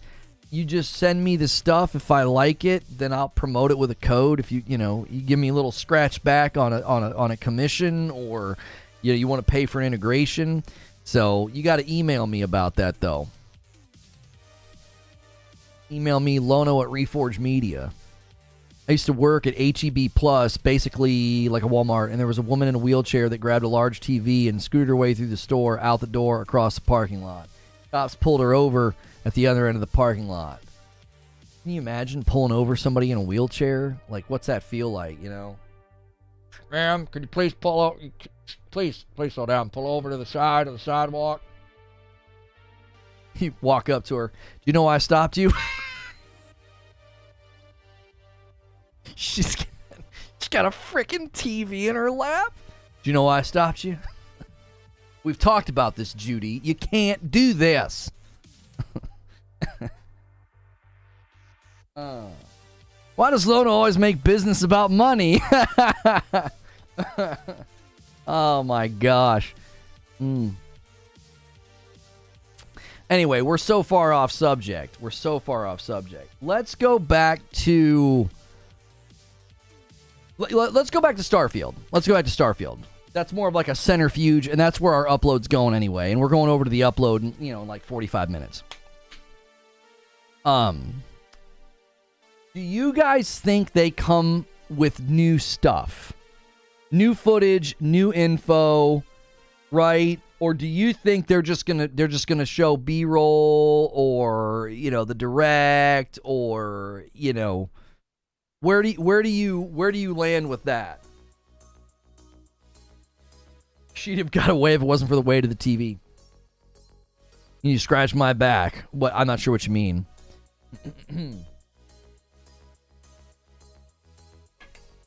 Flop on the ground. I did not think Home Depot would derail us so bad. That's the nature of the live stream, brother. Patrick says no. Starfield at Gamescom will be new live action trailer. Live action? Why would they do a live action trailer? Barrett, have you heard that official somewhere, or is that your guess? Hadigan says new footage. It's so close to release it doesn't matter anymore. I could be compelled to have somebody say, it's so close to release they don't need to do anything. But I also think that it being this close to release kind of makes it perfect for them to do something, you know? Put the pedal down, man. It's Todd live action. It's Todd in a spacesuit running around doing his own theme music dun, dun, dun, dun, dun, with his mouth, you know? He's like, it just works. He like makes up his own song, you know, 16 times the detail. He's just doing a whole song with sound effects. I actually think that would really take this game. It would take it up a notch, you know. I think it would put it in contention for Game of the Year if they would do that. Ghost Runner launches October 26th. PS5, Series X and S, Epic, COG, stream, pre-order, Ghost Runner to do. Yeah, you guys put something with Ghost Runner in the Discord earlier, and you said that was a dumb decision or something. What were they doing? Wait, live action was announced? Hang on. The Starfield is secretly a musical? All right, Starfield live action Gamescom. Let's see if there's any heat to this claim, right? I'm not. Hang on. We got to go 2023 because it's pulling last year. It's pulling last year. Hang on a second here. Okay. No. I'm not seeing anybody claiming this. Where did you guys hear this? That there was a live action trailer. Someone has made Todd Howard in Starfield. That's funny. Oh, there's a Starfield truck at Gamescom. All hands on deck. Todd Howard appearing in a spacesuit would be hilarious. Speaking of Starfield, what are you most excited for? It was around the time that they did, it was like a Q&A video a while ago where they showed how you could expand the ship and then add crew to the ship. And at the time, I was rewatching Star Trek The Next Generation, and I was like, dude, I kind of want to build the Enterprise and have a whole crew and just have that Star Trek experience in Starfield, right? I literally had, I don't even know, a record number of people over the weekend telling me what I hate. They think, apparently they know better what I feel than I do. And apparently, allegedly, I hate Starfield and have done nothing but bash it. And I'm like, what clips and videos do you have? Do you have any proof of this? And then they never do. You know what you did. And it's like, what are you talking about? Yo, the Green Monster jumps in as a member. Thank you so much. And bumps a line to 13. Thank you so much. You don't have to gift members to move this, by the way. You can just jump in as a brand new member and it moves the member goal. I had a guy this morning say that I had forgotten what I said after the Starfield Direct, and I was like, oh, you mean this tweet? Or I said we might be looking at Game of the Year? Is that what you mean? You mean I forgot about that? Like, I literally highly praised it, said it looked like a different game. I said that it looked like it. I said it looked like a good shooter. I don't understand. I don't know I don't know where people are coming from. It's like, I've been critical of Xbox, yes, but there is not at all a pattern of me being critical or bashing Starfield. I was like, I don't know what you're talking about. 50-something live shows, I would say 90% of them have been positive. The 30 FPS stuff was incredibly disappointing, and I tried to tell people earlier this year that the Todd Howard Lex Friedman interview, I was like, he's clearly talking about Starfield. Like, what other game could he be talking about, right? You deserve it, says Hilly. I actually know what you did. over the weekend, and I wasn't happy. Adam Savage built a real filming model for the ship for Starfield. They most definitely are doing a live action of some sort. But you think now after Baldur's Gate 3, we're looking at Game of the Year for Starfield? I think from what we've seen already, Starfield likely gets a nomination for Game of the Year. I also think it likely gets a nomination for RPG. It'll probably get a nomination for direction, like Best Director. I think that's the category, right? Because Elden Ring won that, and as soon as they won that, I was like, I knew Elden Ring was going to take Game of the Year when they won that one. Yeah, I think it's going to get a bunch of nominations. I would imagine it walks away with a handful of wins. I just think Baldur's Gate 3 walked all over the year, like nothing stands a chance to win the coup de grace title of Game of the Year. Oh, Hilly saw me playing It Takes Two. Yeah, I was playing It Takes Two with my son. He was so funny. He's like, I'm gonna be the fat man. It was funny. Bad man. You know what you said? Yeah, I said I can't wait to play it. No, you've been bashing it. When? You know, right, Derek? That's literally what the exchanges were like. They're like, "Would this guy expected to get a code?" I was like, no, actually, if you listen to the clip, the first words out of my mouth were, I didn't expect to get a code. And then they're like, he's done nothing but bash Starfield. I'm like, where? What are you talking about? Where have I done this? What? You know what you did. I really don't. I don't know what you're talking about. I think what I found most entertaining is how angry they all were. They were so angry. And they're like, look at him. Look at him. He's seething. As like I smile and talk to Mike about a game code that's going out on September the 1st. The key mailer codes are going out on the 1st. I was like, I pre-ordered the collector's edition, then I have it pre-ordered on Steam. What? I'm gonna be able to play that day. Show me on the Todd Howard doll where Lono touched you. I couldn't believe it. I was like, man, some of y'all have so much unresolved emotional problems. You're projecting so much onto me. I was like, I wasn't angry at all. I was excited for Mike, but I was like, okay, they must actually be, analyzing, different channels and stuff. And I said, literally, if you watch the full clip, I posted another one. I said, well, here's the part they won't show you. I was like, that makes perfectly good business sense. Do you think they're going to send like a Spider-Man 2 code to somebody who puts the crying PlayStation guy in the thumbnail every week? Do you think they're going to do that? No, of course not. It makes perfectly good business sense to not do that. And they're like, well, here's a guy who's been very critical of Xbox. We're not going to send him a code. We're trying to maximize the efficiency of the code distribution. So like they cut that part out of the clip because I basically say, that makes sense. I don't take it personal. I don't expect to get a code if I'm out here being critical of the property owner, right? I've been very critical of Microsoft. So be it. So be it. That's the way that it goes.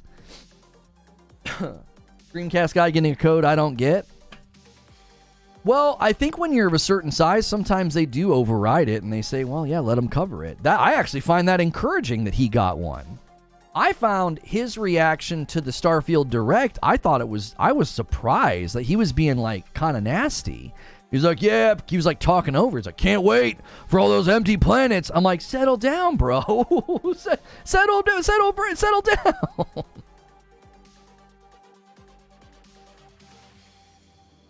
I saw this person's video making fun of you not getting a Starfield code. I have no idea what happened to that channel. It used to be this, good old days. Now everything is about ponies.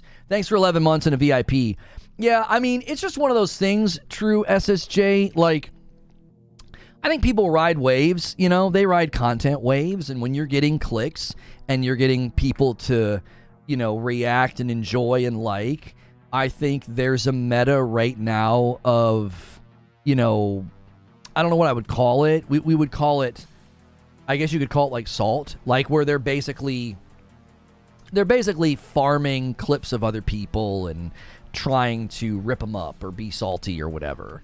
I think that's a meta. There's always metas on YouTube. There was a meta for a really long time where, and it ended, right? Because you had people being really nasty, and there was like the drama meta where people would be fighting and like calling each other out. And I think that just over time, those metas shift and they go away, or they come back in different forms. You know, there was a reaction meta for a while where people would like sit in the corner and not really say anything. And then I feel like Asmongold at the very least has pushed forward a better react meta where, you know, he actually makes a video and he'll take a 10-minute video and then his video is like 30 minutes. I actually don't think the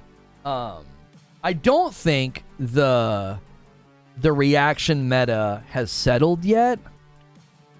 I don't think it's settled because I do think there's bad versions of reaction and there's good versions of reaction content. So, you know, every content creator is trying to find their way. I don't care. I'm not out here trying to tell people how they should run their channels and what they should do. I personally think YouTube should get involved with some of the bad reaction content because I think it's bad for the platform.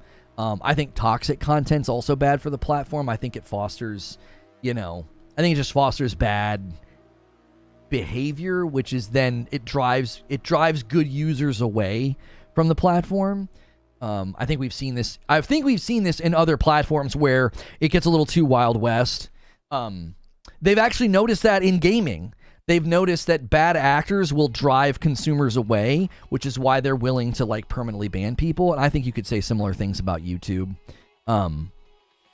So that to me is more of an economic argument. Like economically, YouTube should say, user retention and ad revenue is the most important thing. And if there's certain types of content that's driving people away from the platform, just like what we were asking earlier, right? You have to weigh, is getting involved and stopping that kind of content, is it more destructive to ad revenue than doing nothing? It's the exact same conversation we had earlier about, do you get involved? You do an analysis and you say, economically speaking, if we put a stop to, bad reaction content, would that be more damaging to the platform's bottom line than if we just kind of let it continue? I think that's where YouTube pretty much typically lands on, unless it's egregious breaking of the rules. They just don't get involved. They're like, yeah, we're not going to get in here and babysit, well, he did this and put this in his video and he said that, or he reacted to my video and then my video did poorly. I just don't think YouTube wants to get involved. So, because again, unless it's egregious, when it's egregious, then you lose advertisers. Right? They're like, no, we don't want to be on that kind of video, or we don't want to be on that kind of content. That's why you'll get limited advertisements on certain videos. Right? You'll get limited advertisements. So you end up with, a video that starts saying certain things or doing certain things, and then when that happens, you typically will see that video perform poorly because YouTube's not pushing it as hard. They're like, well, this video is going to make less money, so they won't put you in the funnels as well. Your video basically gets, less performance. So, so I don't really care if people react to my content or put me in their content, as long as they're, not going in an egregious territory of just, blatantly breaking YouTube's rules. I don't care. It's your own channel. It's your own. It's your own means of making money, and wherever you land on that, that's your own personal choice. I just don't care. I'm like, that doesn't have any effect on my channel. It just doesn't have any effect. Well, I mean, it actually helps my channel. We've gotten people to come and sub and become members. There's a handful of people. Borbs is one such person. It's like, I came and I checked out your channel because I saw you in another video. So I don't see it being worth any attention. How much coffee did you have today? You're letting us distract you more than usual. Sorry. Oh, I meant to schedule today's video. I meant to schedule it a little while ago. That we have a Starfield video that's going to go live in like 30 minutes.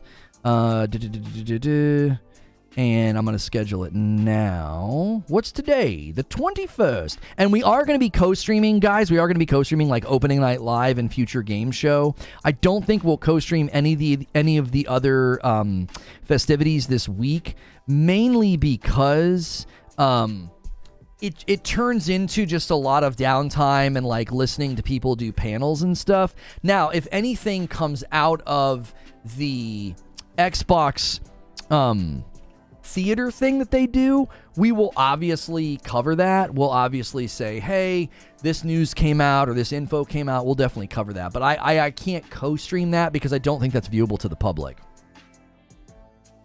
Our rabbit holes have had rabbit holes today. They have. Opening Night Live is tomorrow at 2 p.m. Eastern, so we'll head over there around 1:30. We'll probably have to break, because we usually go until about 12, so we'll probably have to break and then hang out with members for a little bit before we go over. Starfield start screen drama. I don't like my live shows to get much longer than, under 3 hours. And so the morning show will end. I'll go hang out with members, and then we'll bring everybody over to Opening Night Live tomorrow. Insert ad rolls manually. Yeah, I think we're just doing that now on the member streams because of the chat acting weird. And we'll set this for 12:15. Okay.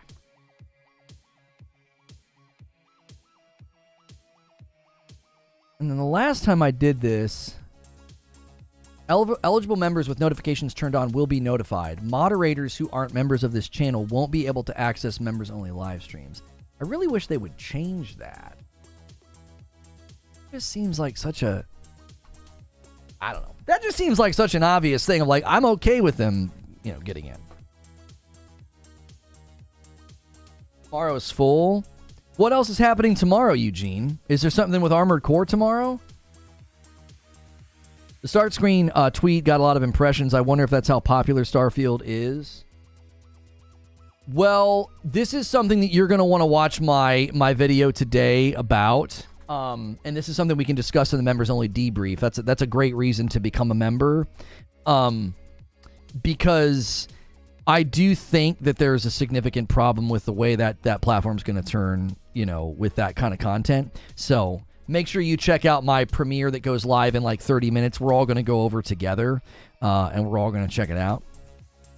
And then we'll discuss it as members. So speaking of members, we're shy of the goal today. We typically do not miss on those goals. So help us not miss that today. Throw your hat in the ring. Do a little single train. At least let's hit 25. We've not missed it since November, and we've got everything set. We'll switch here.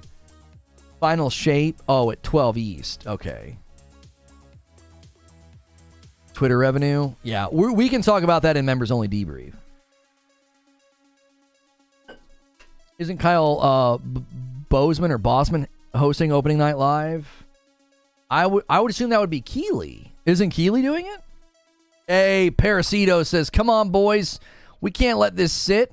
You guys got a stretch goal to hit, He hits 18. He gifts 5 members to the community. Somebody want to hang out with him and help out. Soul Train gets involved and says, okay, I'll throw my hat in the ring. Now's a really good time to gift members as the viewership has trended down. It's the more loyal audience. It's the people that are here from that very, very beginning of the stream, and they're still here, and we bump it all the way to 20, a nice rounded out number, waiting for a 5-bomb to send it home. DK Bager with the layup. Thank you so much, DK. Patrick does a single and says, all right, I'll help out. I'll throw in the ring. This is a great week to really pool your gifteds together and make a run for the stretch goal because of the live events and everything happening. Rowick gifts 1 and bumps it to 26. That's the go-ahead Agent of Chaos. But then it goes to 27 with another one from RPG88. Thank you so much, 27. Just that fast. We take care of our own here. 2080 required for min specs for Immortals of Avium is a joke.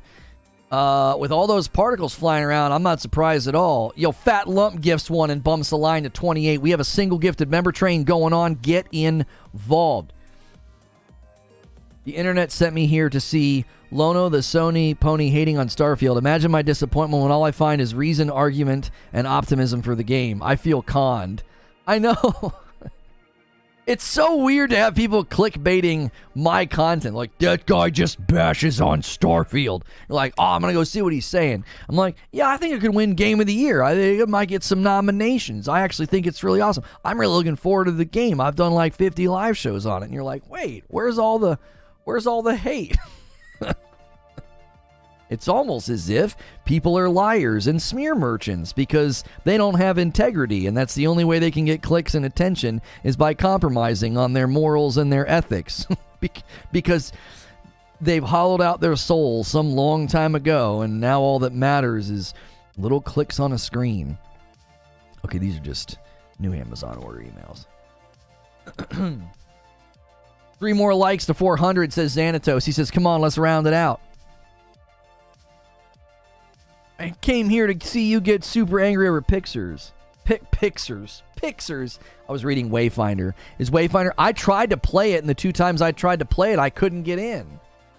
29 members because Ragnarok gifts another, but then James Rucker jumps in all by his own, 30 out of 50, tempting one of the big boys to slam home a 20 bomb. Is Wayfinder fun? I couldn't get in. I tried twice. The first time they were having problems with the accounts, and then the second time there was like 17,000 people in the queue. I was like, okay. 17,000. Like, all right. Update on the light roast. They billed me. They haven't charged me yet, so, another phone call from Creature to be like, hey, you guys did it again. We have an invoice, and you haven't charged us, which means the coffee's just probably frickin' sitting there. Either that or it means it's done, and now they're billing me? I don't know.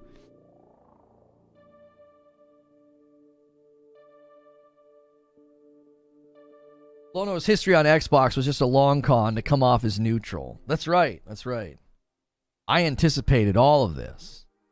I was like, I'm going to dedicate a month's worth of coverage to Halo Infinite because in approximately 2 years, I'm going to be accused of being a Sony pony. A term at the time I didn't even know existed when we covered Halo. Funny you should say that. Check Discord. All right, hang on a second.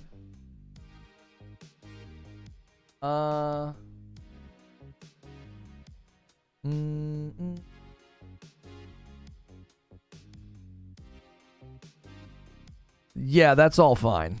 That's all fine, Creature. Do it all.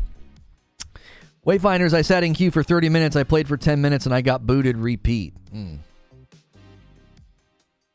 That's always the challenge with a game like that. Is it's like if you actually get interest, then you better be ready. But then you can't overshoot and be like, well, we better have a ton of servers ready, and then no one takes an interest. Do you know what I mean? How the heck does 17,000 people get in a queue? I'd bail after seeing 500s. That's what I'm saying. I think that's always going to be a challenge with a game like that. If you scale for insane growth and it doesn't happen, well, then that's a lot of wasted investment and money. If you don't scale for growth and then everybody's trying to play your game, you know what they're going to say? They're going to do what I did. I just uninstalled the game. I was like, F this. I'll just play it when it comes out. I'd rather play Final Fantasy 16 or play It Takes Two with my son or, I don't know, or watch a TV show. I'm not going to sit here in a freaking queue. I've got better things to do with my time. Am I going to review Immortals of Avium? My biggest issue with reviews, homie, is I got to get the game in advance. I don't have time. Like, once the game comes out, we're not quite big enough. I think one day we'll be at a place where I could say, hey, the channel's big enough.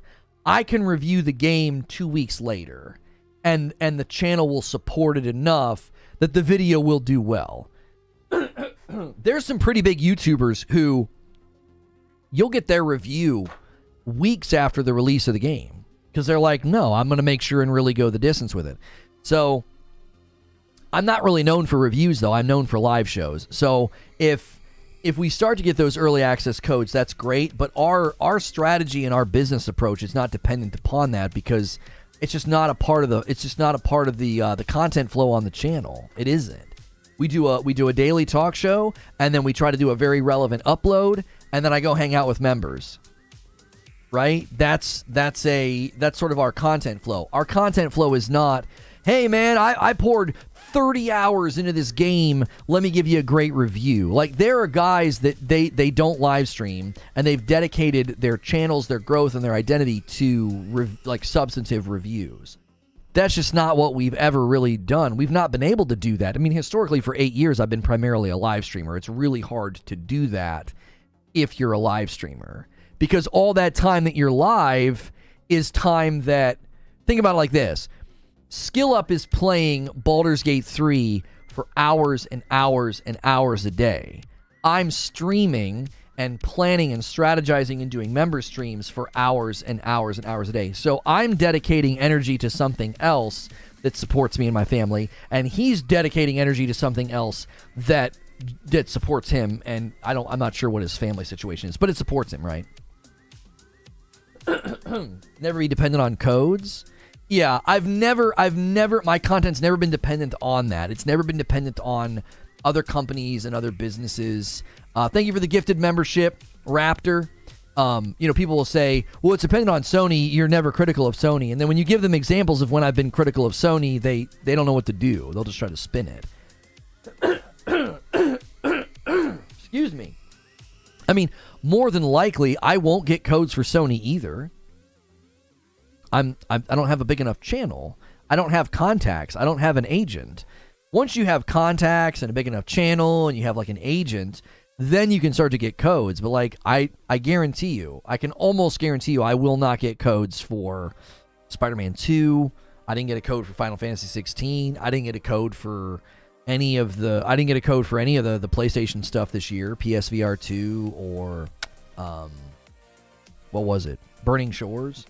I was actually really critical of Burning Shores. I felt like they should have done a better job explaining it was going to be like end level cap, content. Because I played the game straight through, and the final mission was at a certain level, and the new area was a higher level than that level, and I was kind of critical of that. I was like, well, I would have been grinding if I knew this, right? There I am, being a Sony pony. I jumped into Burning Shores day one and was kind of critical of it. It's like, you guys didn't give enough information.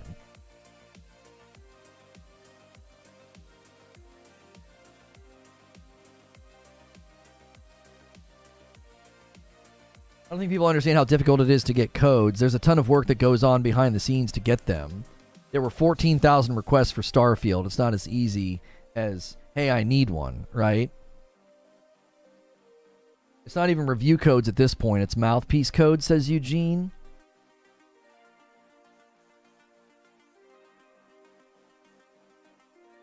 Good to see you, Ginger. Ginger over there, killing it with the Starfield content. Every time I open my phone, this guy's got a video just cracking off about Starfield. I'm like, okay. I'm like, all right, Ginger. I want to hear Creature's thoughts on your content flow, like ending the video talking about non-gaming stuff. Oh my gosh, I could like hear steam coming from Creature's ears. I was like, oh, he probably hates this.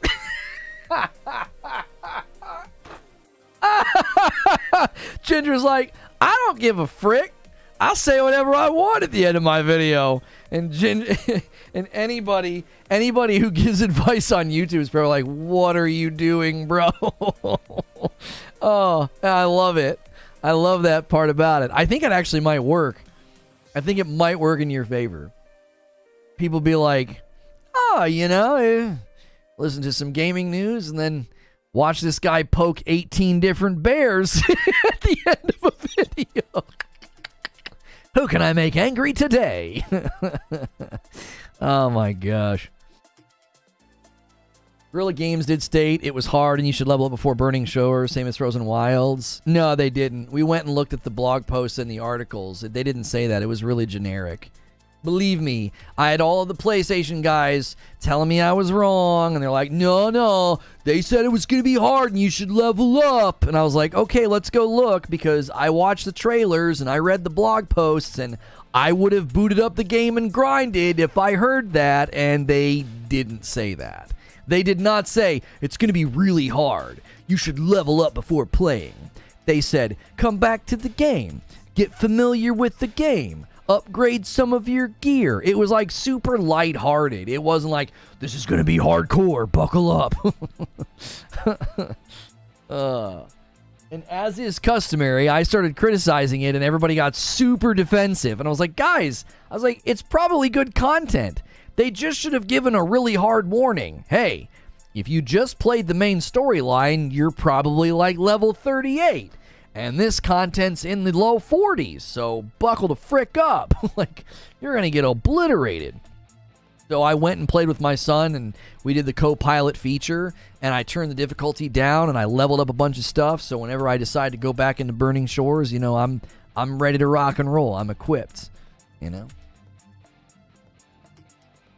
Yeah, that Firewall Plus game looks pretty fun. I might play that this Friday night with Eugene and anybody else who has a PSVR 2. I think it was at 4 players, like 4-player PvE, I think.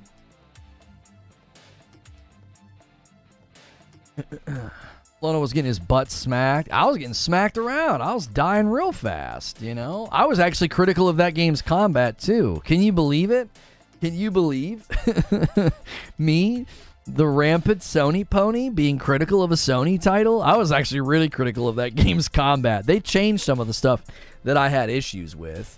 She like laid on the ground for like forever. I was like, get up. It's like she'd get nicked by like a blade of grass and like take a nap. Like, what is it? She's supposed to be this warrior fighting robot dinosaurs. And she's like, oh, I got hit by something. Time to lay down for a while. I was like, get up, Aloy. You got to let me know, because otherwise it's AC6 time. I mean, my only concern, Eugene, is I know VR is like not that entertaining for people. So maybe we should do the classic, like, I hang out with Madam and then we play it at like the end of the night, you know, instead. I don't know, because that's my only concern, is like getting the members together on a Friday night to watch you and I play a PSVR 2 game. People might be like, we're not interested in this. But if we play it at the end of the night and with Madam's commentary, you know, that might be something else entirely. VR isn't necessarily as entertaining as your flashbang shoulders. Whatever.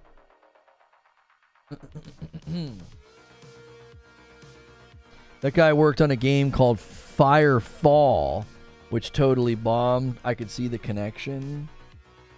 Yeah, in about 15 minutes, guys, we're going to go to I have a premiere about the Starfield start screen drama, and we're going to go over there, and then we'll discuss it after. I've got some thoughts about Twitter and Twitter Blue and what it's really going to do to just the gaming world in general. I'm resisting the temptation to get Twitter Blue. If I ever can turn on monetization on Reforge Gaming on Twitter, I might do it. But I don't know. I would just be really selective in how I use it, because it's just too easy to it's just way too easy to give people something that's not genuine to make money. I'm going to get into that in the premiere, and we'll discuss that with members in a debrief. So save your thoughts on that. I know the functionality of the VR has been wonky, but it would be really funny to see you enjoy a game. It would be fun to see you enjoy a game on a Friday night. Well, my Madam and I played Moving Out too this last week. That was pretty fun. And then when the VR works, it's great. And we got a little light to solve the issue I was having. So, Friday night was hilarious. If you guys haven't gone back and watched Friday night, us playing Moving Out 2 is at the very end. The lead up where we just hang out and talk with chat is just hysterical. It's worth the cost of admission. It's so funny. It is very funny.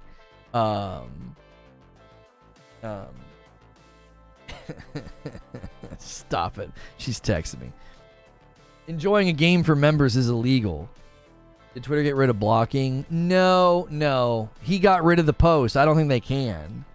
There's too many app store fronts that wouldn't allow for that. So he deleted his tweet about it. I don't think they'll do it. It would be bedlam. They would just lose more advertising dollars than they already have because you would just run people away. People would just leave the platform. So I was on vacay and missed that one. It's just nice when you aren't all ticked. It's so frustrating that like every time we try to do something, something goes wrong. It's like there was a handful of times like Madam and I would pick a goofy game and it would run terribly. And then the VR wasn't working. It was like all I wanted to do was play some Beat Saber, and because I didn't have like a VR infrared projection light, it couldn't see the green screen in front of me, which was really frustrating because we had done it before.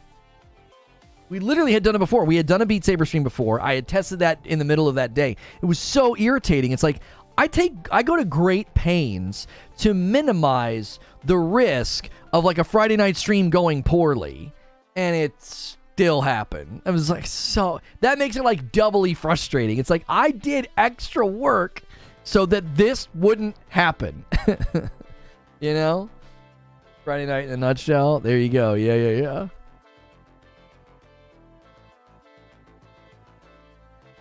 You and Madam had me and the wifey rolling. Yeah, Friday night was funny. We got in some good conversations. It was good.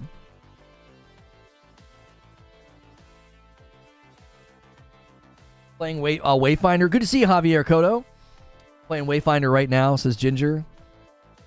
How long is it running that we can play? I uninstalled it. I was like, Lono reminiscing about Liz. Yeah.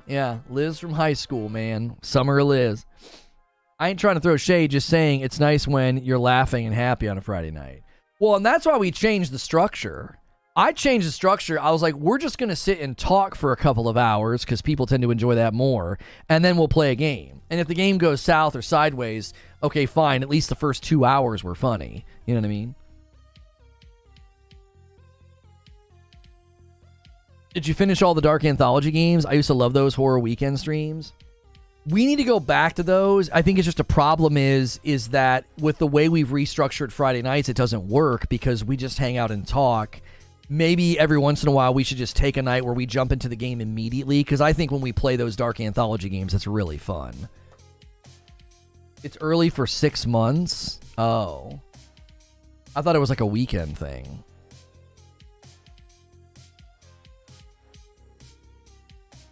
It's in early access. It'll just move to full release. Oh, well, I'll just wait until they get things figured out and jump in, because I was like, I don't have time for this, man. 17,000 people in queue. I was like, what? I was like, I'm trying to play your game, dude. Like, I'm not sitting in a queue, you know, for a game that hadn't even launched yet. Like, what's going on?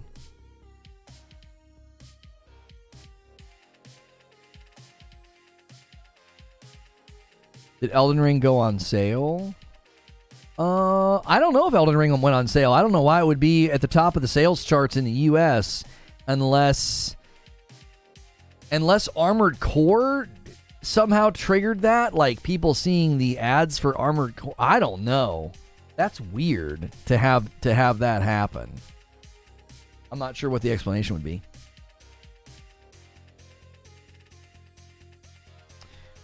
The menu screen video I watched caught me off guard when I saw it had you in it. I don't listen. I don't know what you're talking about. Come in here in my Discord and tell me about me being in videos. I've asked you guys not to do that because we don't care. We don't promote that kind of content in those people, and I genuinely have not watched any of them. I don't know how many videos I'm in. I don't know who's saying what about me. People that attack me on Twitter just get instantly blocked. It's like, I don't have time for extended adolescent behavior. I don't. I'd rather engage with adults, man. I don't feel like letting Twitter feel like a preschool every day, You're a pony. Cool, man. Go somewhere else. I don't need to know about it. I don't care about it. It doesn't factor into how I make content or what I do. When you play Baldur's Gate 3, you want to go straight in, treat character creator like an intro talk or something. Yeah, the night we play Baldur's Gate 3, I think we'll just basically start with the game. That's probably a good word, because it'll take a long time, Whiskey. We can't save that for the last hour of the stream, When we play something like Baldur's Gate 3 and we're planning on having a lot of fun with it and creating some characters. Sure. About the tail end of that comment, I assume that's in reference to negative hate content, not something like, oh, wow, look, Lono made the front page. Yeah, I just don't care. If people are talking about me, I've been in this industry long enough to know that, hate means you're doing something right. No one's making videos about those people, and there's a reason for that.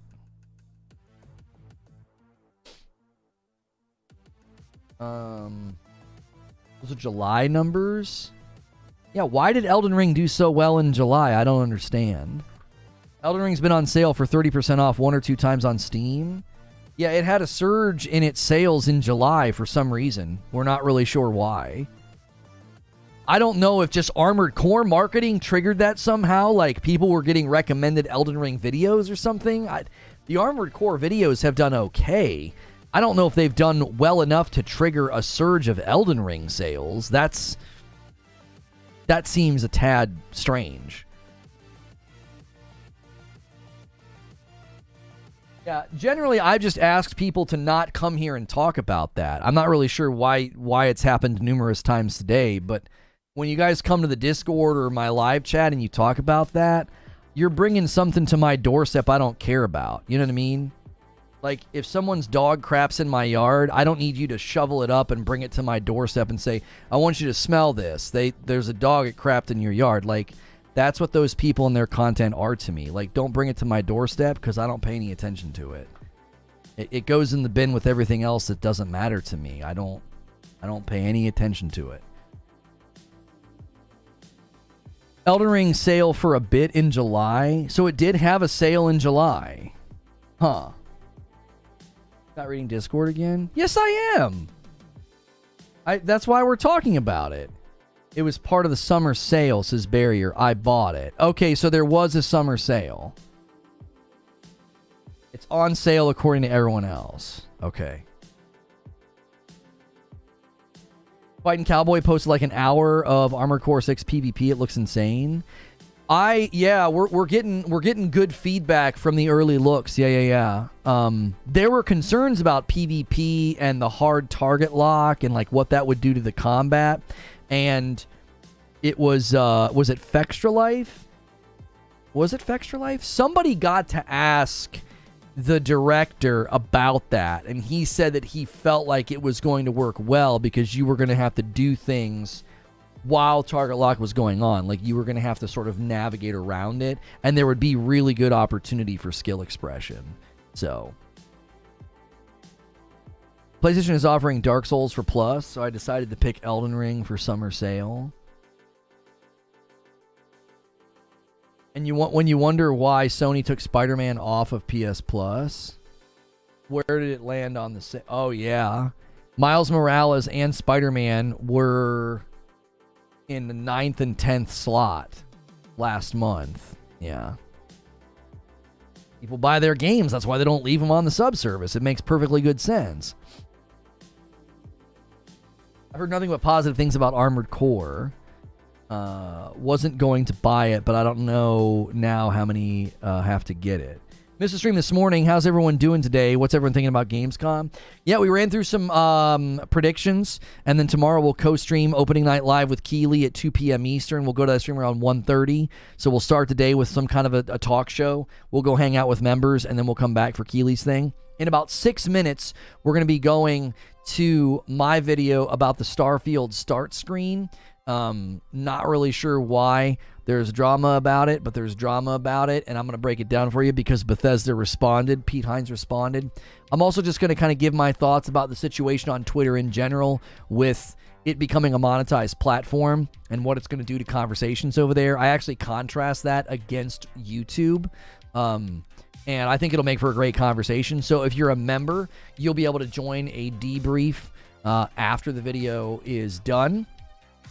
And if you're not a member, be sure to come to the debrief because currently I owe you guys 5 members. If you guys can slam this home in the next 5 minutes, I'll owe you 10 members. Every 25 I get 5, so we've got 31 today. When is Gamescom? It starts tomorrow at 2 p.m. Eastern with opening night live. Yeah, we know that Starfield is at Gamescom with Xbox. Xbox is going to have their biggest booth and presence ever at Gamescom with 40-something games to play at their booth.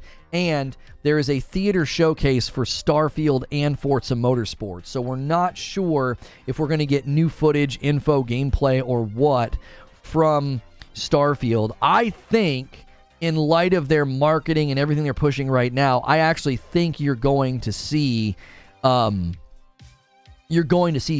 type of an announcement. I'm sorry, some type of new thing from Starfield at the event. It doesn't make sense to go and like re-show stuff that we've already seen. Missed the show? Can I get a recap?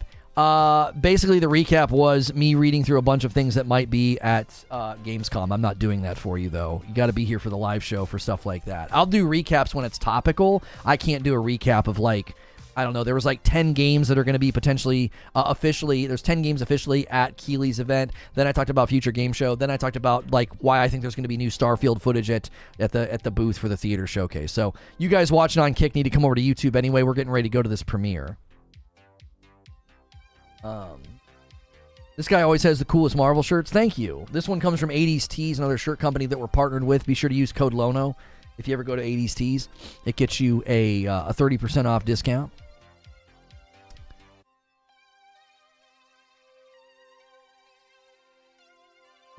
Hope we get a date for Stellar Blade. We did get a coffee order today. Thank you so much.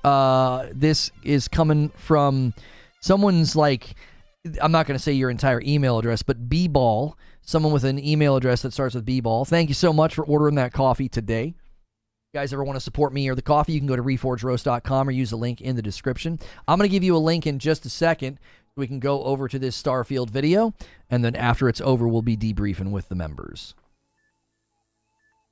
I got a dope Back to the Future shirt from them. Yeah, I've worn that one every once in a while. That was one of the first shirts they ever sent me, actually. That was way back when I first started working with 80s Tees. Square Enix is supposedly showing up at Gamescom. What, they've got something coming, don't they? Is Foam Stars from them? Maybe they're showing up with Foam Stars. I don't know.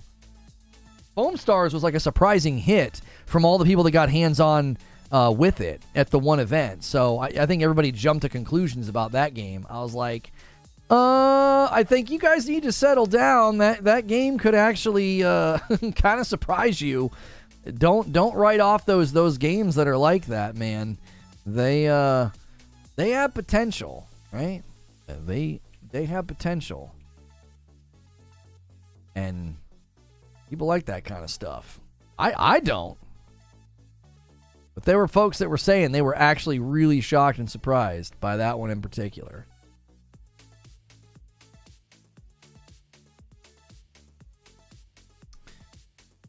All right, we'll post that.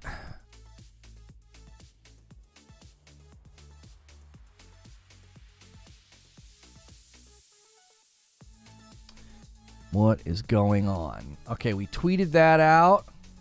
All right, I'm going to spam the link in chat, and we're going to head over to this premiere. Do me a favor before we leave this video. Smash the like button on this video. We could probably get another 60 people to hit like that haven't yet and get us to 500 likes. So make sure you've done that on this video. And then when we go over to the new video, make sure you smash like over there as well, because it's a brand new video. All right, I get into the thick of it about Twitter and bad takes and everything else. So I hope to see you guys over there. I'll gift the members when we get over there, and then we'll debrief after, okay?